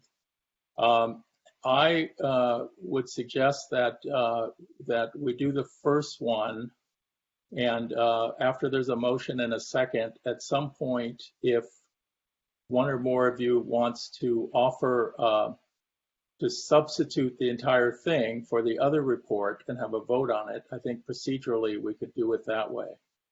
The other possibility is as we consider the first report, if you disagreed with it, let's say, and you wanted to wait and see what happens and then offer the second report, that would also be procedurally fine.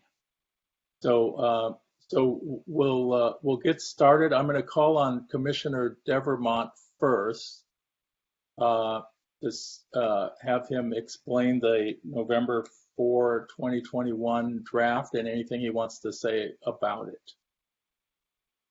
The November 4 draft, I feel, is a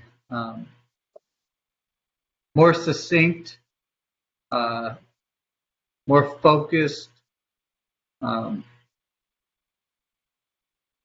version of a prior report, although substantively different, that they get addressed different issues in a different way, but maintains a tone of productivity while holding accountability.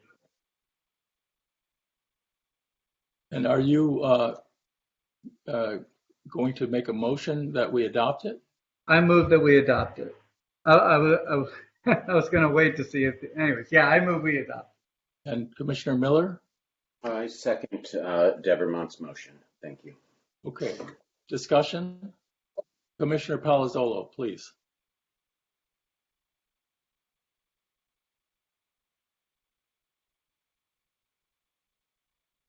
You're on mute. You're on mute, sir.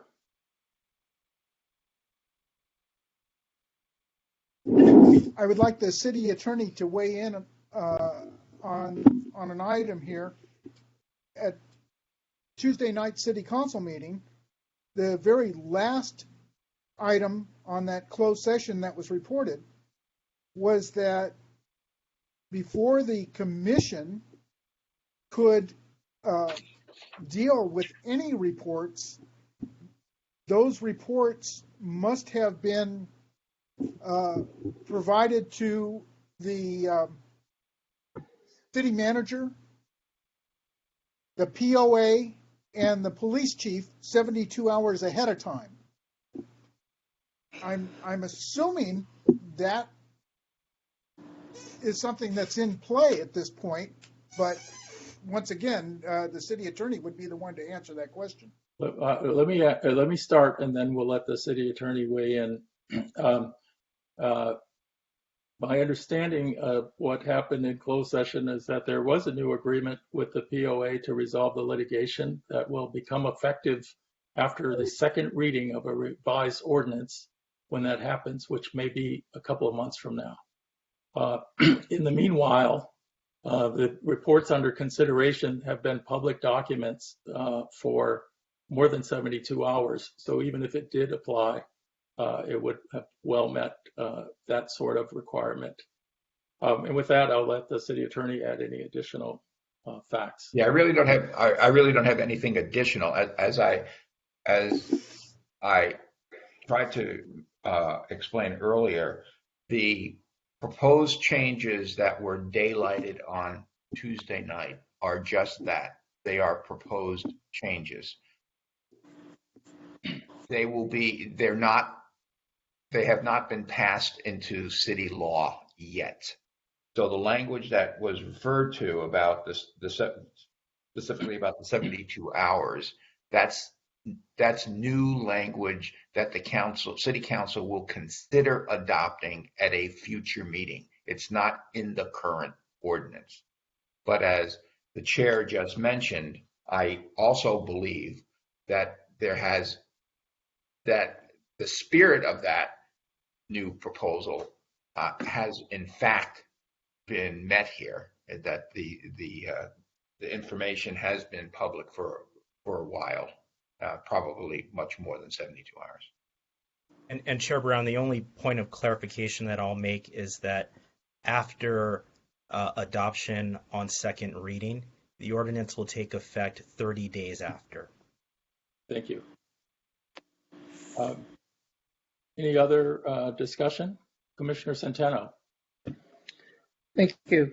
At the last full meeting that we had on, I believe it was October 14th, there was the first draft report for City Council that ultimately did not reach the threshold of required votes, and so it failed.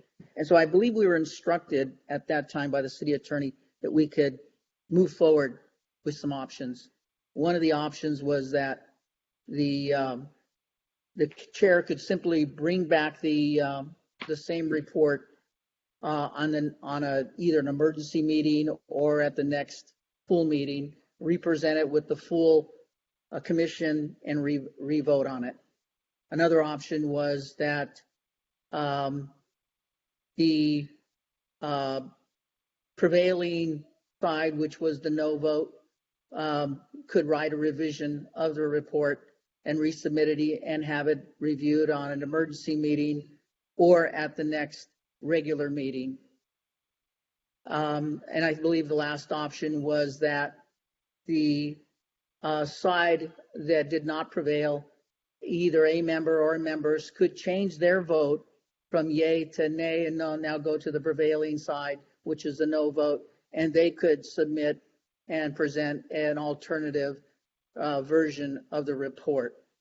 I believe that meeting ended with nobody changing their vote from yay to nay, and I believe, Gary, you said you weren't, I believe the word you said you weren't ready to decide on how you wanted to present or whether you wanted to present or represent your original report.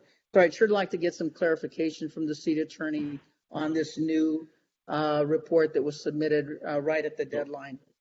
Let me respond and say I think you're misreading the guidance that was provided through Ms. Parson, which did provide a few options. And I think your question comes down to whether the motion on the table is a proper motion.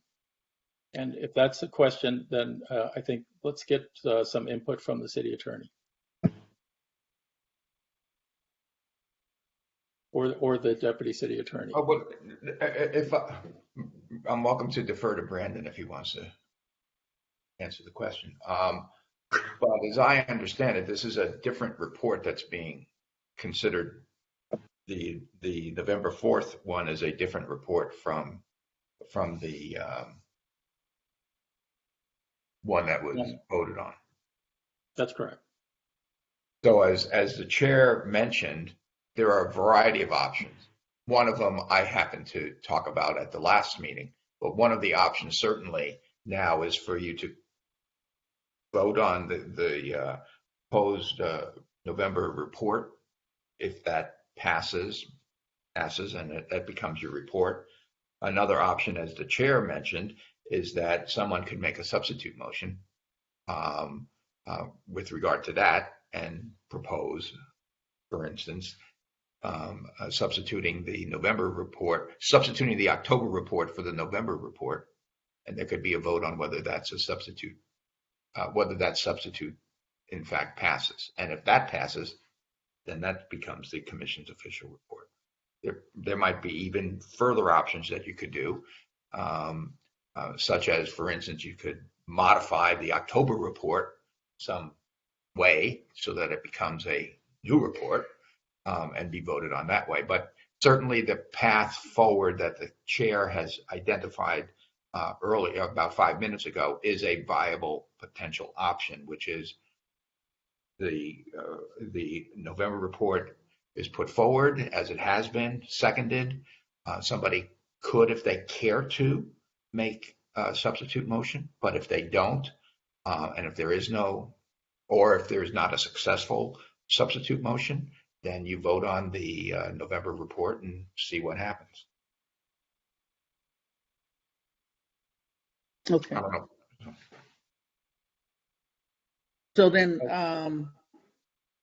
I'd like to make an amendment to the motion, if I could.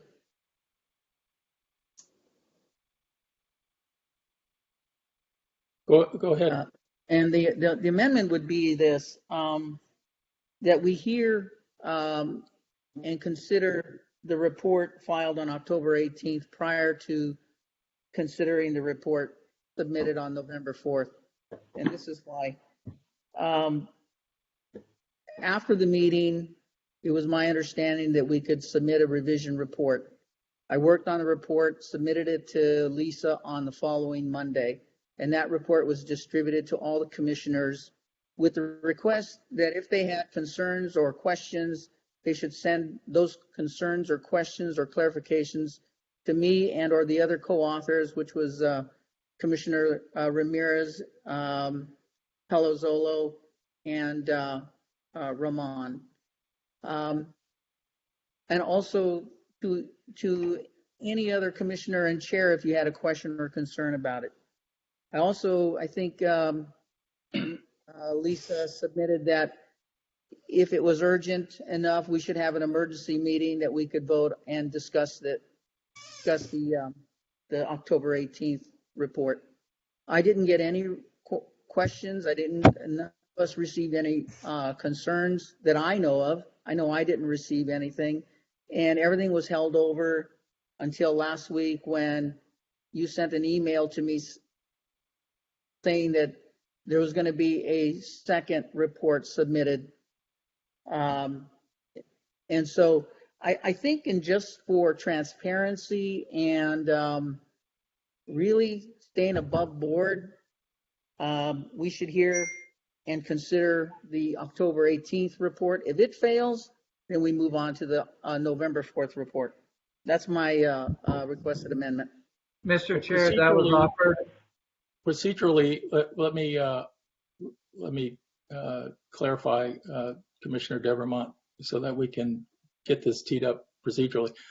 Commissioner Centeno, if you wish to have the October 18th version that you drafted considered, the way to do that would be to make a motion to amend the current motion and substitute in your report, and then we can discuss that. And if it's not accepted as a friendly amendment, that's what I thought I just did. Well, you didn't use not in the word. You said a lot of things, but you didn't say that's what you were doing. Point of order. Point of order, Mr. Chair. Is this an amendment or is this a substitute? See, Mr. Ward knows what I'm saying. Is this an amendment or a substituted motion? If it's we don't know yet. We'll ask Commissioner Centeno what you're trying to do. Okay. Okay. Go ahead. I don't care. Amendment, substitute, it doesn't matter to me. Either one. I think as the person that's seeking something, you'll have to specify what it is you want to do. Okay. Let's make the amendment. Let's make it an amendment. The amendment is not considered friendly. Okay, let's make it a substitute. I'll second. Okay, there's a motion and a second to substitute Commissioner Centeno's October 18th draft for the Devermont report. Is there any discussion? Commissioner Devermont. I do not support this substituted motion. I will be voting against it. I would encourage the other commissioners to do the same. Commissioner Miller. Really appreciate the work of the authors on the substitute motion. I thought I was, when I made those complimentary comments a month ago, I thought I was graciously acknowledging the losing end. As it turns out, there was no prevailing side.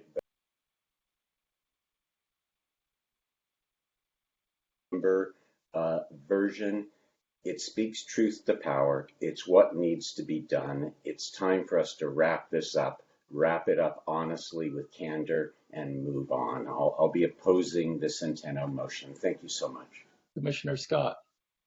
Yeah, thank you. And I appreciate the draft that was created. However, I too will be voting in opposition. I feel that a lot of the accountability was diluted. A lot of the transparency was diluted. And there was just no ownership over everyone, not just blaming one specific group, but it lacked several things on my, I have a list, but I won't go into detail, but I'll just end there. Thank you. Thank you. And I'll add my voice to this. Commissioner Centeno, I appreciate your attempt to come up with a report based on your views. I don't agree with your revisions, and I support the Devermont and Miller version because it reflects the comprehensive work we did over a period of time where we got input from all the commissioners and from the public, and I think that version better reflects all of the information we discussed, so I'll be opposing.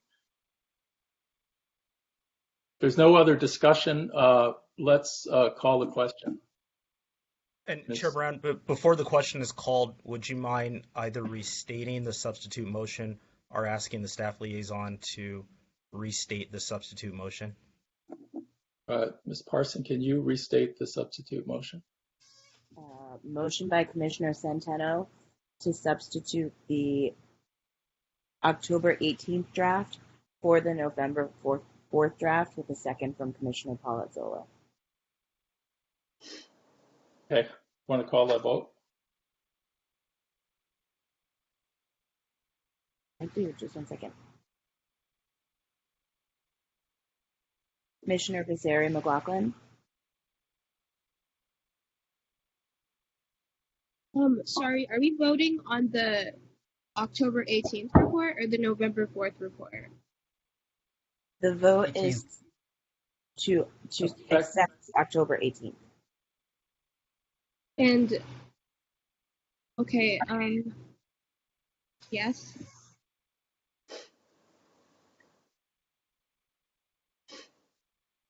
Commissioner Centeno, Yes. Commissioner Cruz, No. Commissioner Miller, No. Commissioner Mota, No. Commissioner Palazzolo, Yes. Commissioner Rahman,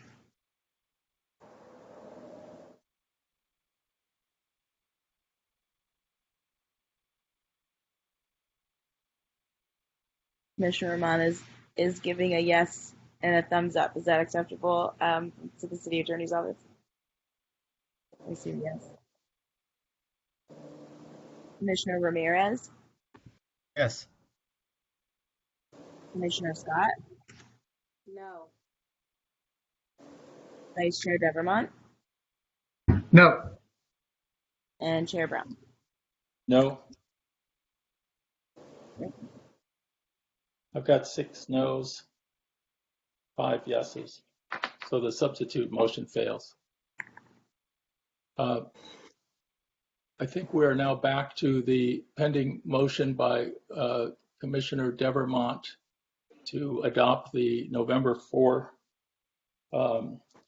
2021 report to City Council, which has been seconded by Commissioner Miller. Ms. Parson, can you call the roll? Well, I think Discussion? I think we had discussion, and you commented already, Commissioner Palazzolo. We have not discussed the contents of the report. to be fair, Sheriff Brown, I think we had discussion regarding the substituted motion, not necessarily the motion. Okay, And, fine, let's do that. I'm fine with that. Commissioner Palazzolo. Yes, I have a few comments on this. Very important.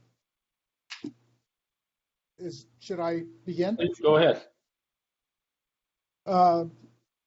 Under the executive summary, the third paragraph, the statement, this includes some potential criminal violations by officers during the events of May 31, 2020. This seems to be a statement of fact, but it's a fact that I have not been able to find anywhere in the OIR report or anywhere else. My second comment, or do you want to deal with this one first? I noticed that Commissioner Miller had his hand up there. Oh, you have the floor. You that? can make whatever comments you want to make, and then we'll move to another. Still under executive summary, the last paragraph, where you're talking about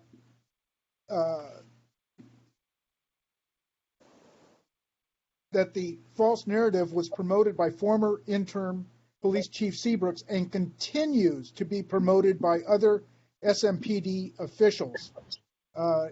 Really, is that still the case? Once again, I haven't seen any evidence of that. Going on to the next page under introduction, second paragraph, there's language here that says, our overall goal, consistent with the council's intent in forming the commission, is to better assert civilian democratic authority over our police department. I have some alternative, a slight alternative to that, which would be our overall goal is consistent with the council's intent in forming this commission is to advise the city council so that the city council will be able to better assert civilian democratic authority over our police department. Since the commission does not have any authority over the police department, and even the council basically only has authority over the city manager, who has some authority over the police department, I think this might be better language. My next item is the very next paragraph there, the culmination of numerous events of the past few years. Once again, I know I made this comment on the previous report that was discussed, is that I believe our report is supposed to be dealing with the OIR report and not going back whatever, how many years people are referring to, which there's no listing of anything. And so it's pretty hard to, for me at least, to acquiesce to that statement without having anything to base it on. Under the summary of Commission 2021-22 work plan incorporating findings, read the OIR group report. Under Accountability Systems Committee, Complaints, Investigations, and Discipline, the committee will review instances of misconduct. Once again, the OIR report does not use the word misconduct once, except in their opening where they say they would look for misconduct. Obviously, they didn't find any, at least they did not put any misconduct in the report. Going down to summary of findings.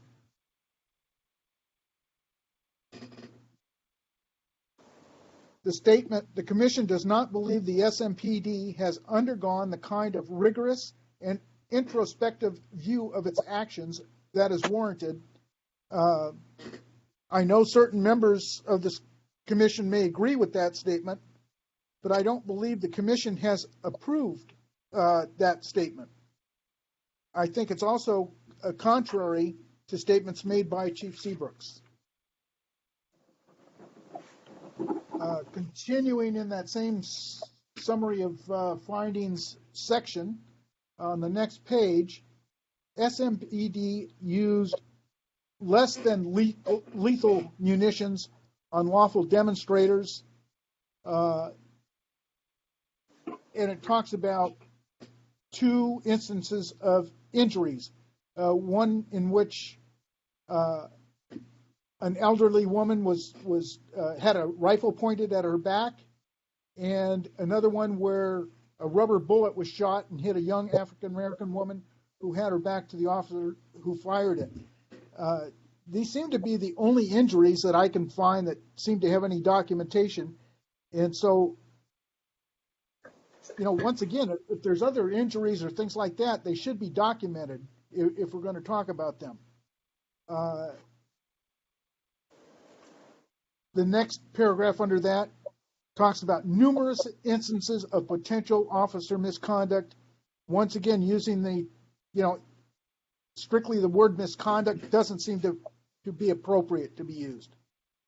And then the paragraph after that, where you state that Smpd leadership failed to appropriately investigate and hold officers accountable for misconduct on May 31st, 2020. The commission is concerned as to whether Smpd has an adequate system of holding officers accountable. Well, the first sentence is a statement of fact.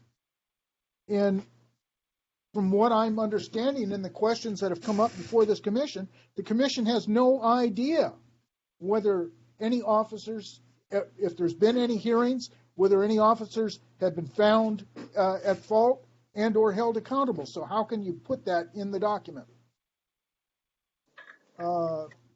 Same section going down. And I asked this before, when you're saying reflect community values, I'd have to ask. That's what are Santa Monica's community values? What determined them?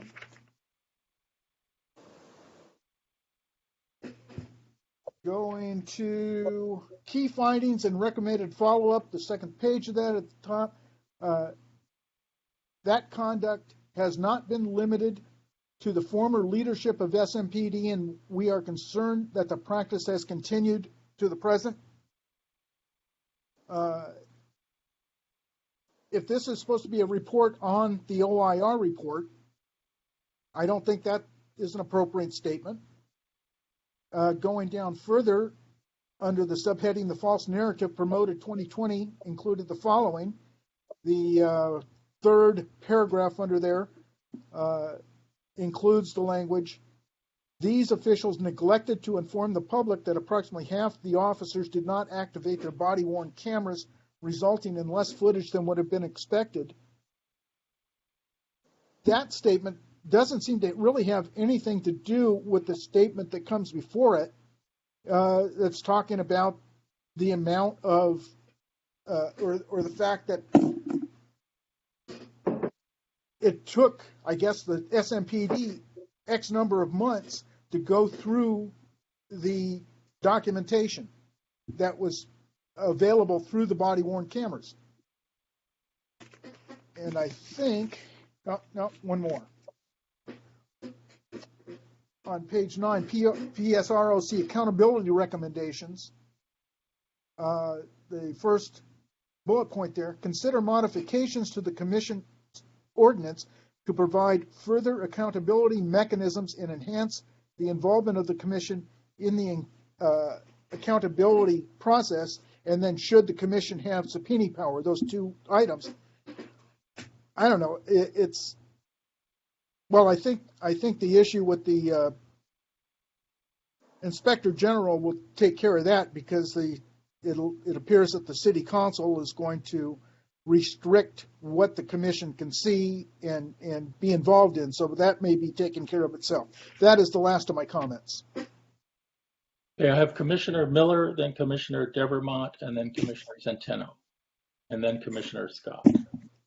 Well, thank you, Chair. I continue to be really impressed with the sincerity and the diligence of Commissioner Palazzolo and the others that prefer the October report. I think we've reached the point, though, where it's appropriate to say they should vote for the October report, as they did, and if they disagree with the way the November report has been written, they should vote against the November report.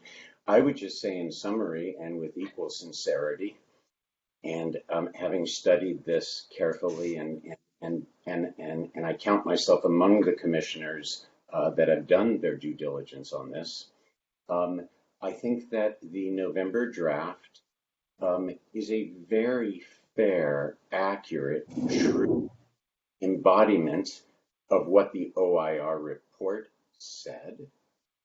I think it is the language is entirely with and does not conflict with the council's intent. I think that the possibility that the November draft stakes out a different position on one or more issues than did former chief or interim Seabrook, that's an acceptable outcome.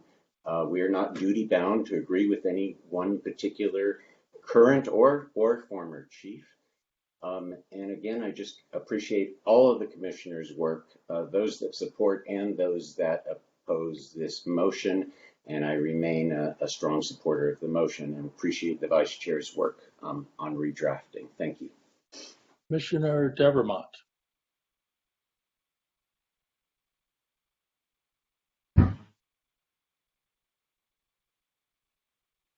Someone told me, asked me not to respond to prior comments, debating whether I should. I will tell you that a prior report was submitted at the last meeting. Amendments were made. Those amendments were taken in good faith. And although there were more commissioners than not who approved of that report, it didn't pass, and that forced us That forced different drafts to be put forward. The newest report that is currently being put before this commission is concise, to the point, fair. It might not always be pleasant, but it's fair. Fair does not always have to be pleasant. Fair is the truth, and this is the truth. It is the most accurate and progressive report out there. Whether it is the will of the people of Santa Monica will be decided by that vote, as we are there to exercise, at least in part, their will. I must say, though,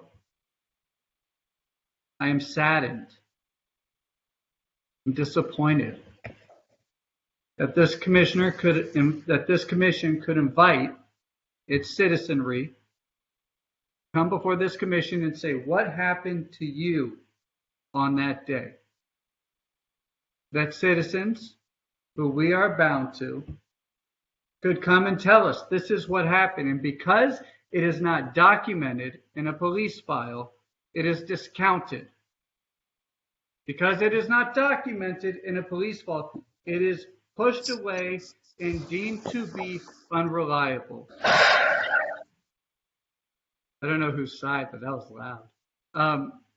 I do not feel that way. I will take the citizens of this city at face value, take them seriously. When it leads to an inconclusive result, I will say that, but I will say that needs further investigation and may lend itself to suggest other conduct. And that's what this report does. If the draft of the report disturbs you as it does me, that is a sign of reformation, not the need for the change in the report. And I expect better. Submitted. Commissioner Centeno. Thank you. You can hear me, correct? Yes. Okay. I'm not going to go over everything that has been said. There's 3 reports now that have been submitted that have become public documents for everyone to read, including the one that was sent to the city council after it failed. I think everybody can make their own mind up about what they feel is accurate or perception of what is right and or correct. I thank you for allowing me the opportunity to write a revision and taking the time to read it. Those were the perspectives of not only me, but 3 other commissioners. And so I appreciate the hard work that all of you have done, all of us have done. I appreciate the 2 younger commissioners to take the time now to come to this meeting and to be a part of this discussion and vote. I really appreciate that because they're still in school and they have a real life. Many of us are retired, and so we have much more time to devote to this commission. So again, I appreciate the young voters for taking their time and committing to this meeting and the commission. I don't like everything that's in the report that was written by the commissioners Devermont and Miller. I think it's better than the first report that was written. And so, like Commissioner Miller, I will be supporting this report. In the interest of moving ahead. In the interest of moving forward. Commissioner Scott. Yes, thank you. I'm just going to be real brief because I believe Commissioner Devermont said a lot of the things that were on my heart. It was mentioned about what our community, who sets the community goals. A lot of the community members are on this call. A lot of the community members are on all of our calls, especially when we started doing listening sessions. So having said that, and although the report has only, quote unquote, 2 testimonies that came in, well, not even the report, but 2 additional testimonies that came in, I believe, and I may be incorrect, but I believe we are not only focused on this OIR report, but we are also focused on what our community deals with daily, which goes back to restorative justice. What our community deals with from the past they are still healing. We have community members that continuously still get pulled over. So these are the things that we have to be mindful of when we say comments. And I know folks were disturbed from the last, and even probably today again, when they felt like their testimony had been minimalized. So I would just ask that people be mindful when they speak about these traumatic experiences that did occur to some of the folks who happen to be on the call right now that happened to them on 531. Please be mindful when you speak about that situation, because yes, they are still suffering from PTSD. Although the OIR report may not have that, we have their testimony and we know their truth. Thank you. I yield my time. Thank you. If there are no, are there any commissioners who wish to speak who haven't spoken? Mr. Ramirez, or Commissioner Ramirez, I'm sorry. Please go Thank you ahead. very much, Chair. Thank you. So I want to also piggyback on what George was saying. We have a task ahead of us, to work collaboratively with Smpd and with each other to move forward on what it is that has to be done to make and change policing here in Santa Monica. I was, and you could read my email in there, that's a part of the packet that was submitted. As a Chicano and as a Chicano administrator, having worked in this district and in this city, I understand and see a lot of what happens to us on a daily basis. My goal being here is to move forward. And this piece, although I was late coming on board, very difficult to come in late and catch up on a lot of what had been done, the work that was going on, and the different subcommittees that are formed, and I have yet to be a part of. So that's something that I need to look over and to get involved with as well. But I do understand and see the need for this group to move forward. And I just want to say that I will be voting in favor of this because we need to get going. There's a lot of work that needs to be done. There is a lack of social justice and of inclusion, even stated within the document that we have, but it's our job to ensure that those pieces are included and that we move forward. And that's all. Thank you. Thank you, Commissioner Ramirez. I'll come back to you, Commissioner Palazzolo, for a narrow follow-up, but I should go to Commissioner Rahman and then Commissioner Basari first. So I'm sorry, can you hear me now? Yes. Thank you. Thank you, Chair Brown. And, I understand that you've placed a lot of work. I also wanted to take the opportunity to thank you for being appointed to the executive director of the Stanford Central for Racial Justice. I'm so proud of you. You took this upon yourself, and I thank you because I did do a semester in Stanford for my medical journey. So I'm proud of you. I thank you. I thank you for your leadership. I know we are, we may all have different opinions, but this is a committee that has different opinions. And I thank you for being patient and considering our difference in opinions. And I just wanted to, understand we're in the growing spurts. We're in the growing pains. We're the first number of people elected to dive into this, and it is not easy. It has not been difficult, and it has been difficult in the same token. And you've spearheaded this together with the rest of the commissioners. And I thank you for your patience in listening and understanding our different points of view. So I'm sorry, I apologize for getting a little heated because I couldn't hear you. I have 3 Mac devices and nothing would connect to the point where I could hear you. And, sometimes there's a lot more given, like in the last meeting where we were attempting to call the other commissioners to get in their vote. There was time set aside, but this time there was not time set aside. And I was intending to ask the chief of police for some very key policies that the city of Santa Monica has in place. I see that both Council Member Davis and Council Member Lana Negrete, and perhaps you can guide me as to when the next time I will be able to ask these key questions, because it does affect the business community. So thank you so much, and I'm so glad that I'm able to see you all, and I'm also able to participate. So thank you. Whether I disappointed anyone or whether I didn't disappoint anyone,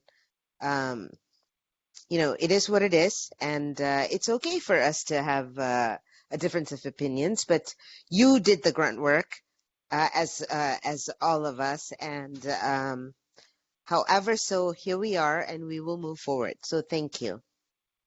Commissioner Basari. Welcome. Is this also a vote? This is a discussion about the pending motion. I will also be voting yes in the interest of moving forward, and I also would like to thank everyone who participated in writing the report. That's all I have to say.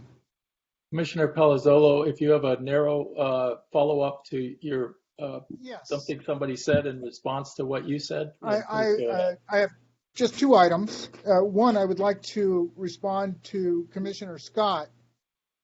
Commissioner Scott, I was not attempting to sway opinion on what this commission is doing.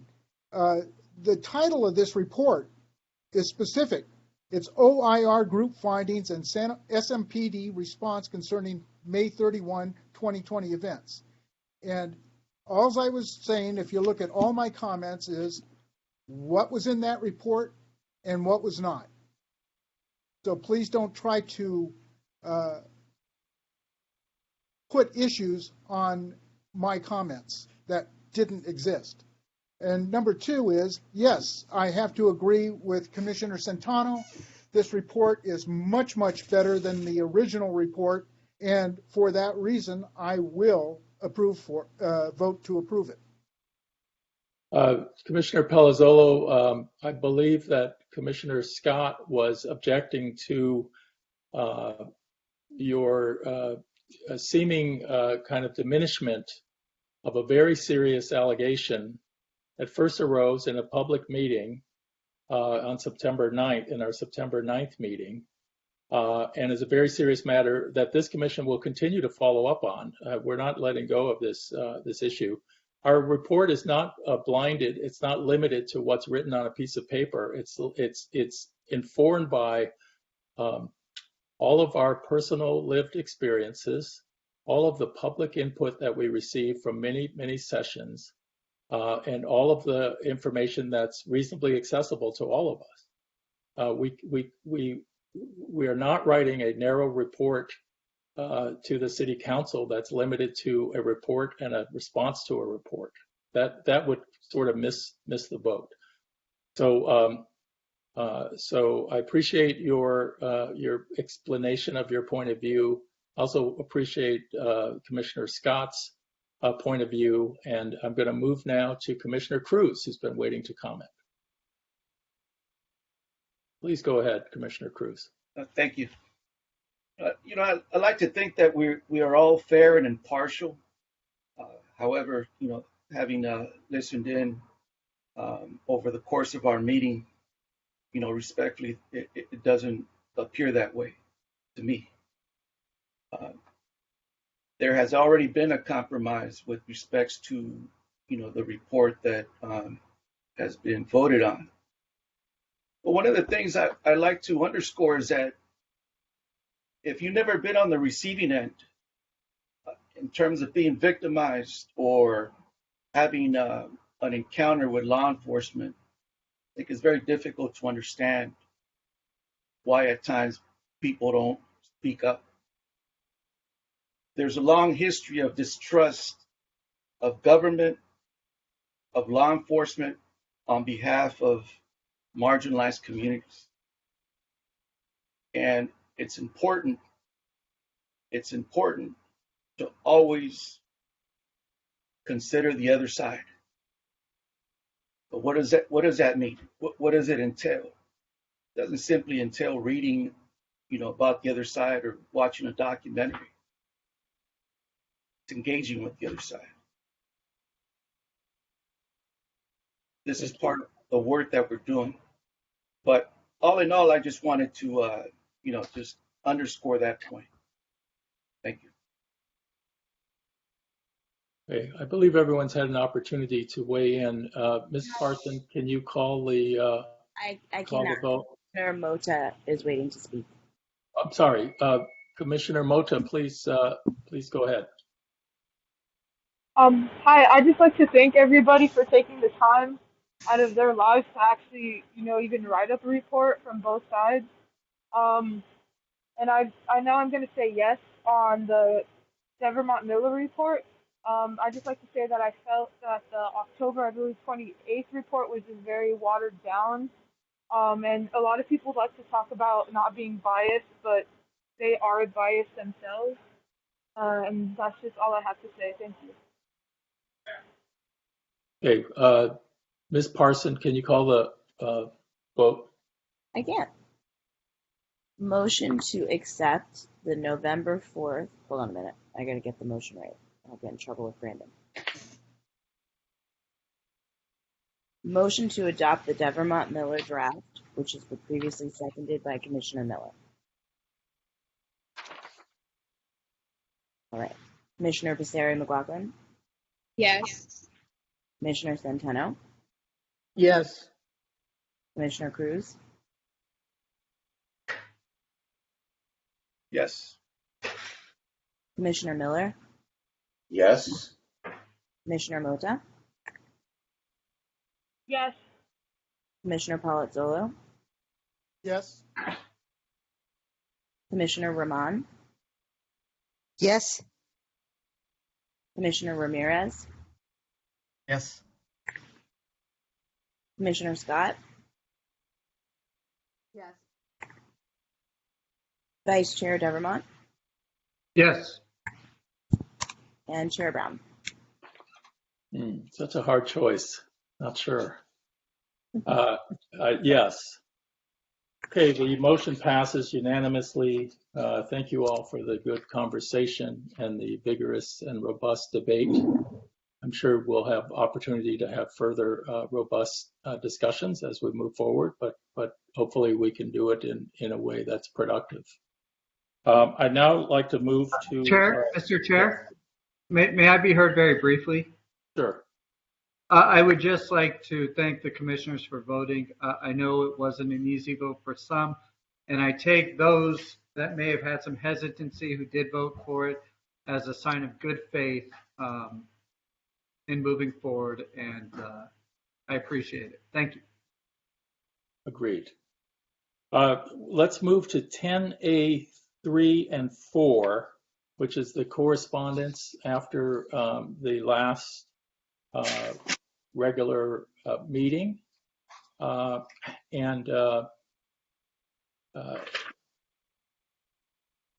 sure what discussion people want to have, but I'll just start by saying that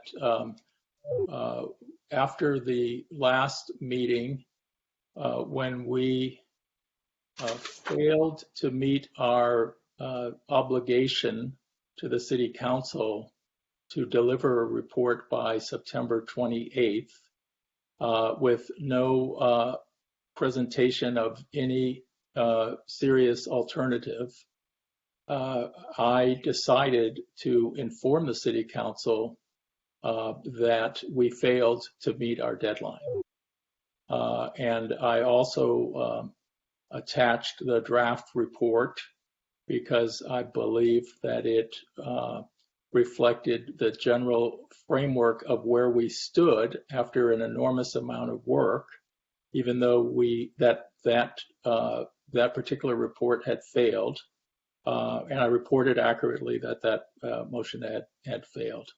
And that generated some consternation on the part of some and some additional responses. But that's essentially my my reasoning. And again, I would say that we had many meetings in public, much discussion. Even the discussion we had at the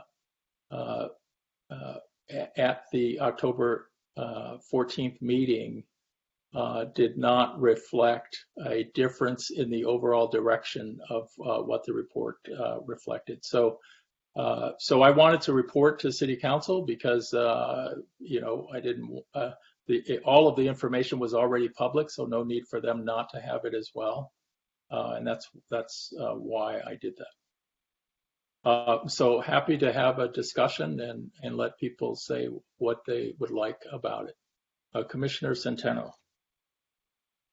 Yes, thank you. Well, I sent you an email and I sent it to the city attorney and to Lisa, because I just want to know from this point going forward, if a document or a report fails, are we going to be sending it to the city council anyway? I mean, is that going to be the protocol moving forward, or is that going to be the decorum? If we don't agree with something, do we send our own emails to the city council? And I mean, is that going to be the decorum moving forward? These are things that I just want to know moving forward, what's expected of me. Do I allow this commission to act as one voice, or do we just continue to act as several voices independently? Well, what I would say to you, Commissioner Centeno, is that as a general proposition, as you all know, the commission can only act by a majority vote of the body.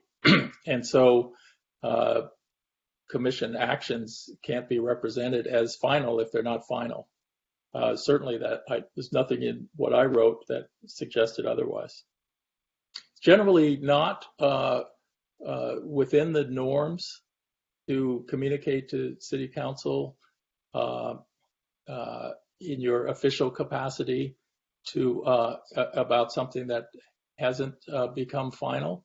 But I did want to report to the City Council that we had failed to meet our obligation to provide them a report by September 28th, and we had no plan to do anything to remedy that failure.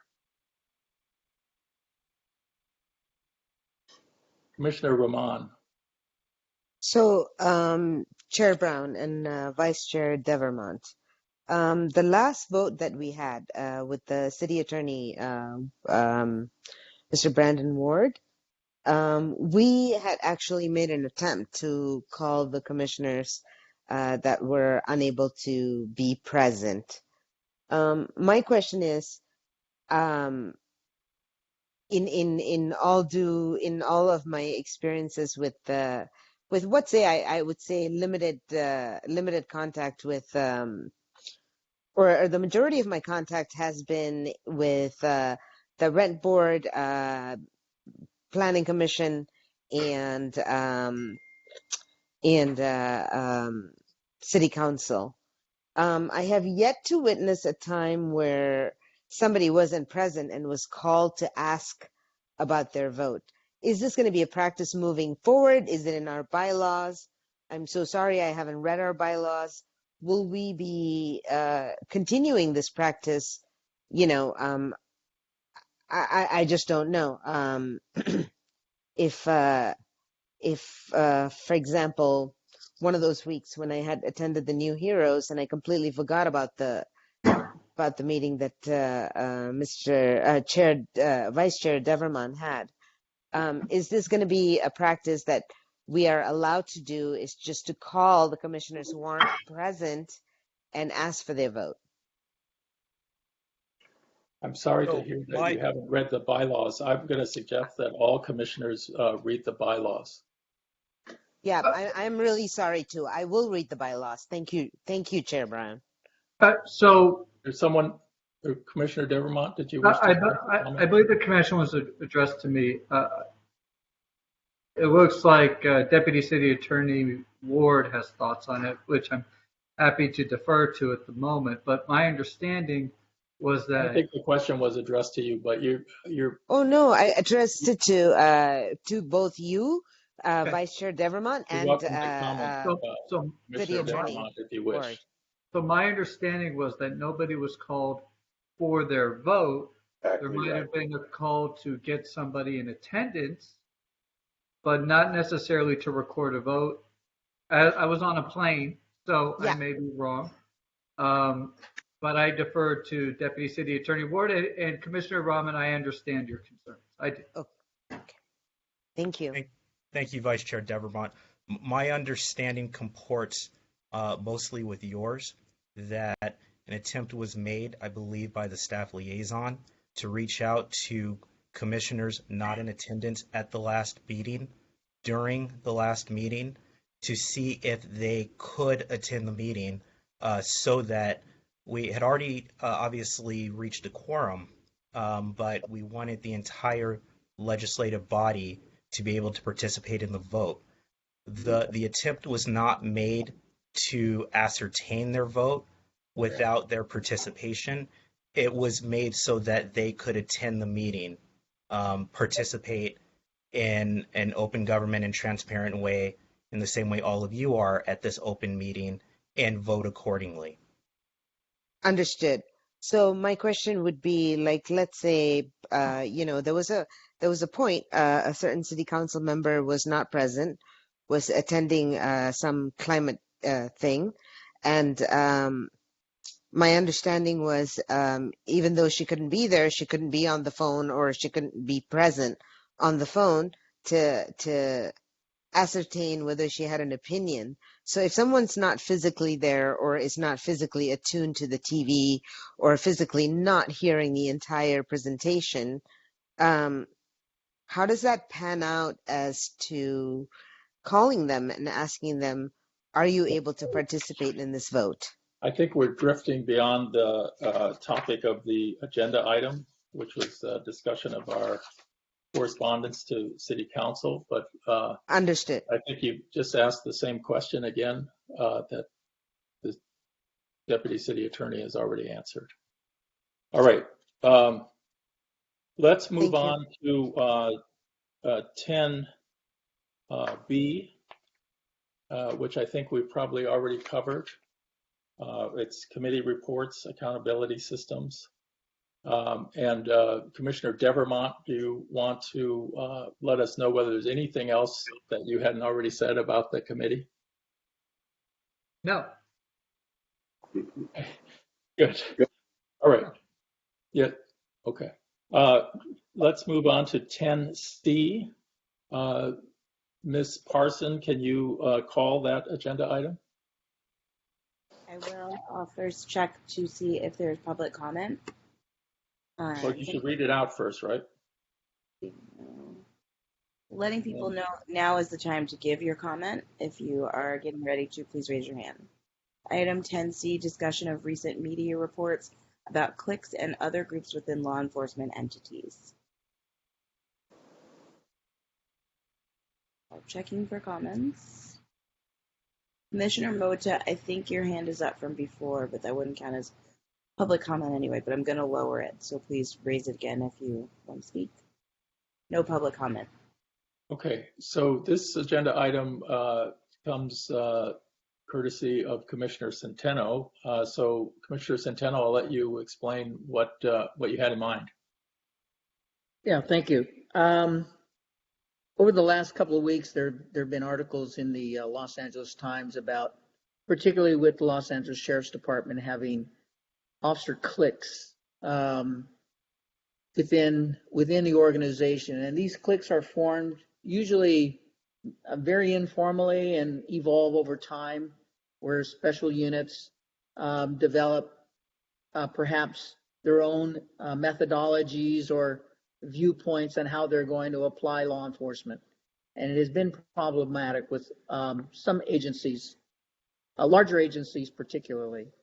And so when I read these articles in the LA Times, I thought, perhaps this is something we can put on the Santa Monica Police Department's radar. I don't know that it's occurring. I don't think it's occurring. But since it happens at a large agency, Doesn't say it can't happen at a small agency. So I wanted to put this on the radar. I was hoping that Chief Batista would be on there, or perhaps another representative from the Santa Monica Police Department would be on there, and just maybe they can just do a at their next executive staff meeting, bring this forward, have some discussion, and perhaps come back with some kind of full report or finding for us. So you'd want to make that a request to staff to provide information on what they're thinking about with respect to that issue? Yes. Yeah, okay. I can add it to the agenda for the next, a staff inquiry on the agenda for the December meeting.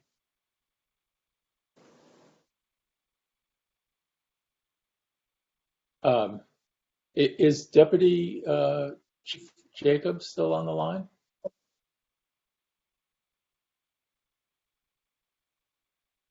Okay, apparently not. So we'll make an inquiry so they can talk about that issue at the December meeting.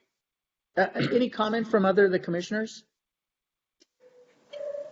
Commissioner Devermont and then Commissioner Scott.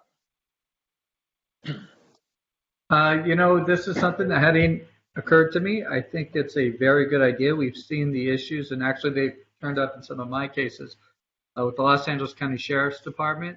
I commend you for bringing this to the commission's attention. If you wanted to address it or include it in one of our meetings at the Accountability Systems Committee, I don't know if it falls in our purview. I'm happy to do it. We could certainly get some guests, ask some questions. I don't have any indication it does exist. I don't know if you do, but I definitely agree it's something that probably should be looked into in light of what's been coming out with regards to the other bigger local agencies. Commissioner Scott? Yeah, I piggyback on what Commissioner Miller just said. Thank you so much, Commissioner Centeno, for bringing that up to our attention. I think Chair Brown, I think in a previous meeting you did mention having someone complain about a particular bumper sticker that was on a car, a police patrol vehicle that was indicative of a click, if I'm not mistaken.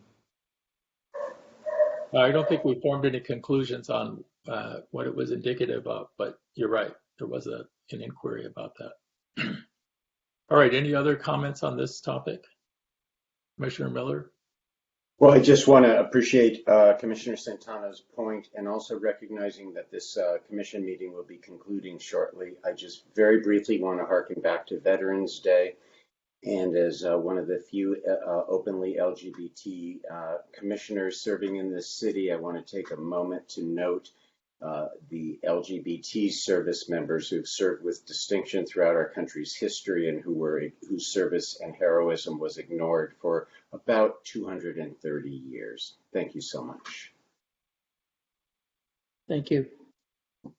Okay, let's move to our final agenda item, 11.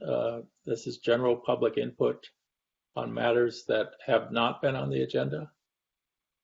Ms. Parson, are there any members of the public waiting? I'm checking now.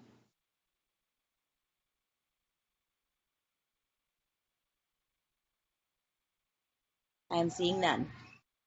Okay, with that, I thank you all, commissioners. Look forward to us, continuing to work together on hard issues and moving forward. We've got a new chief.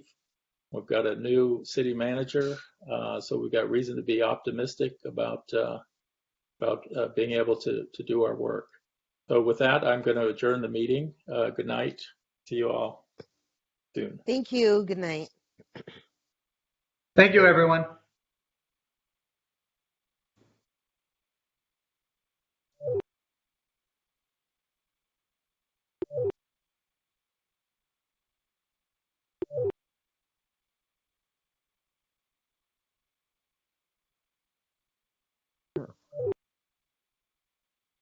Sleep.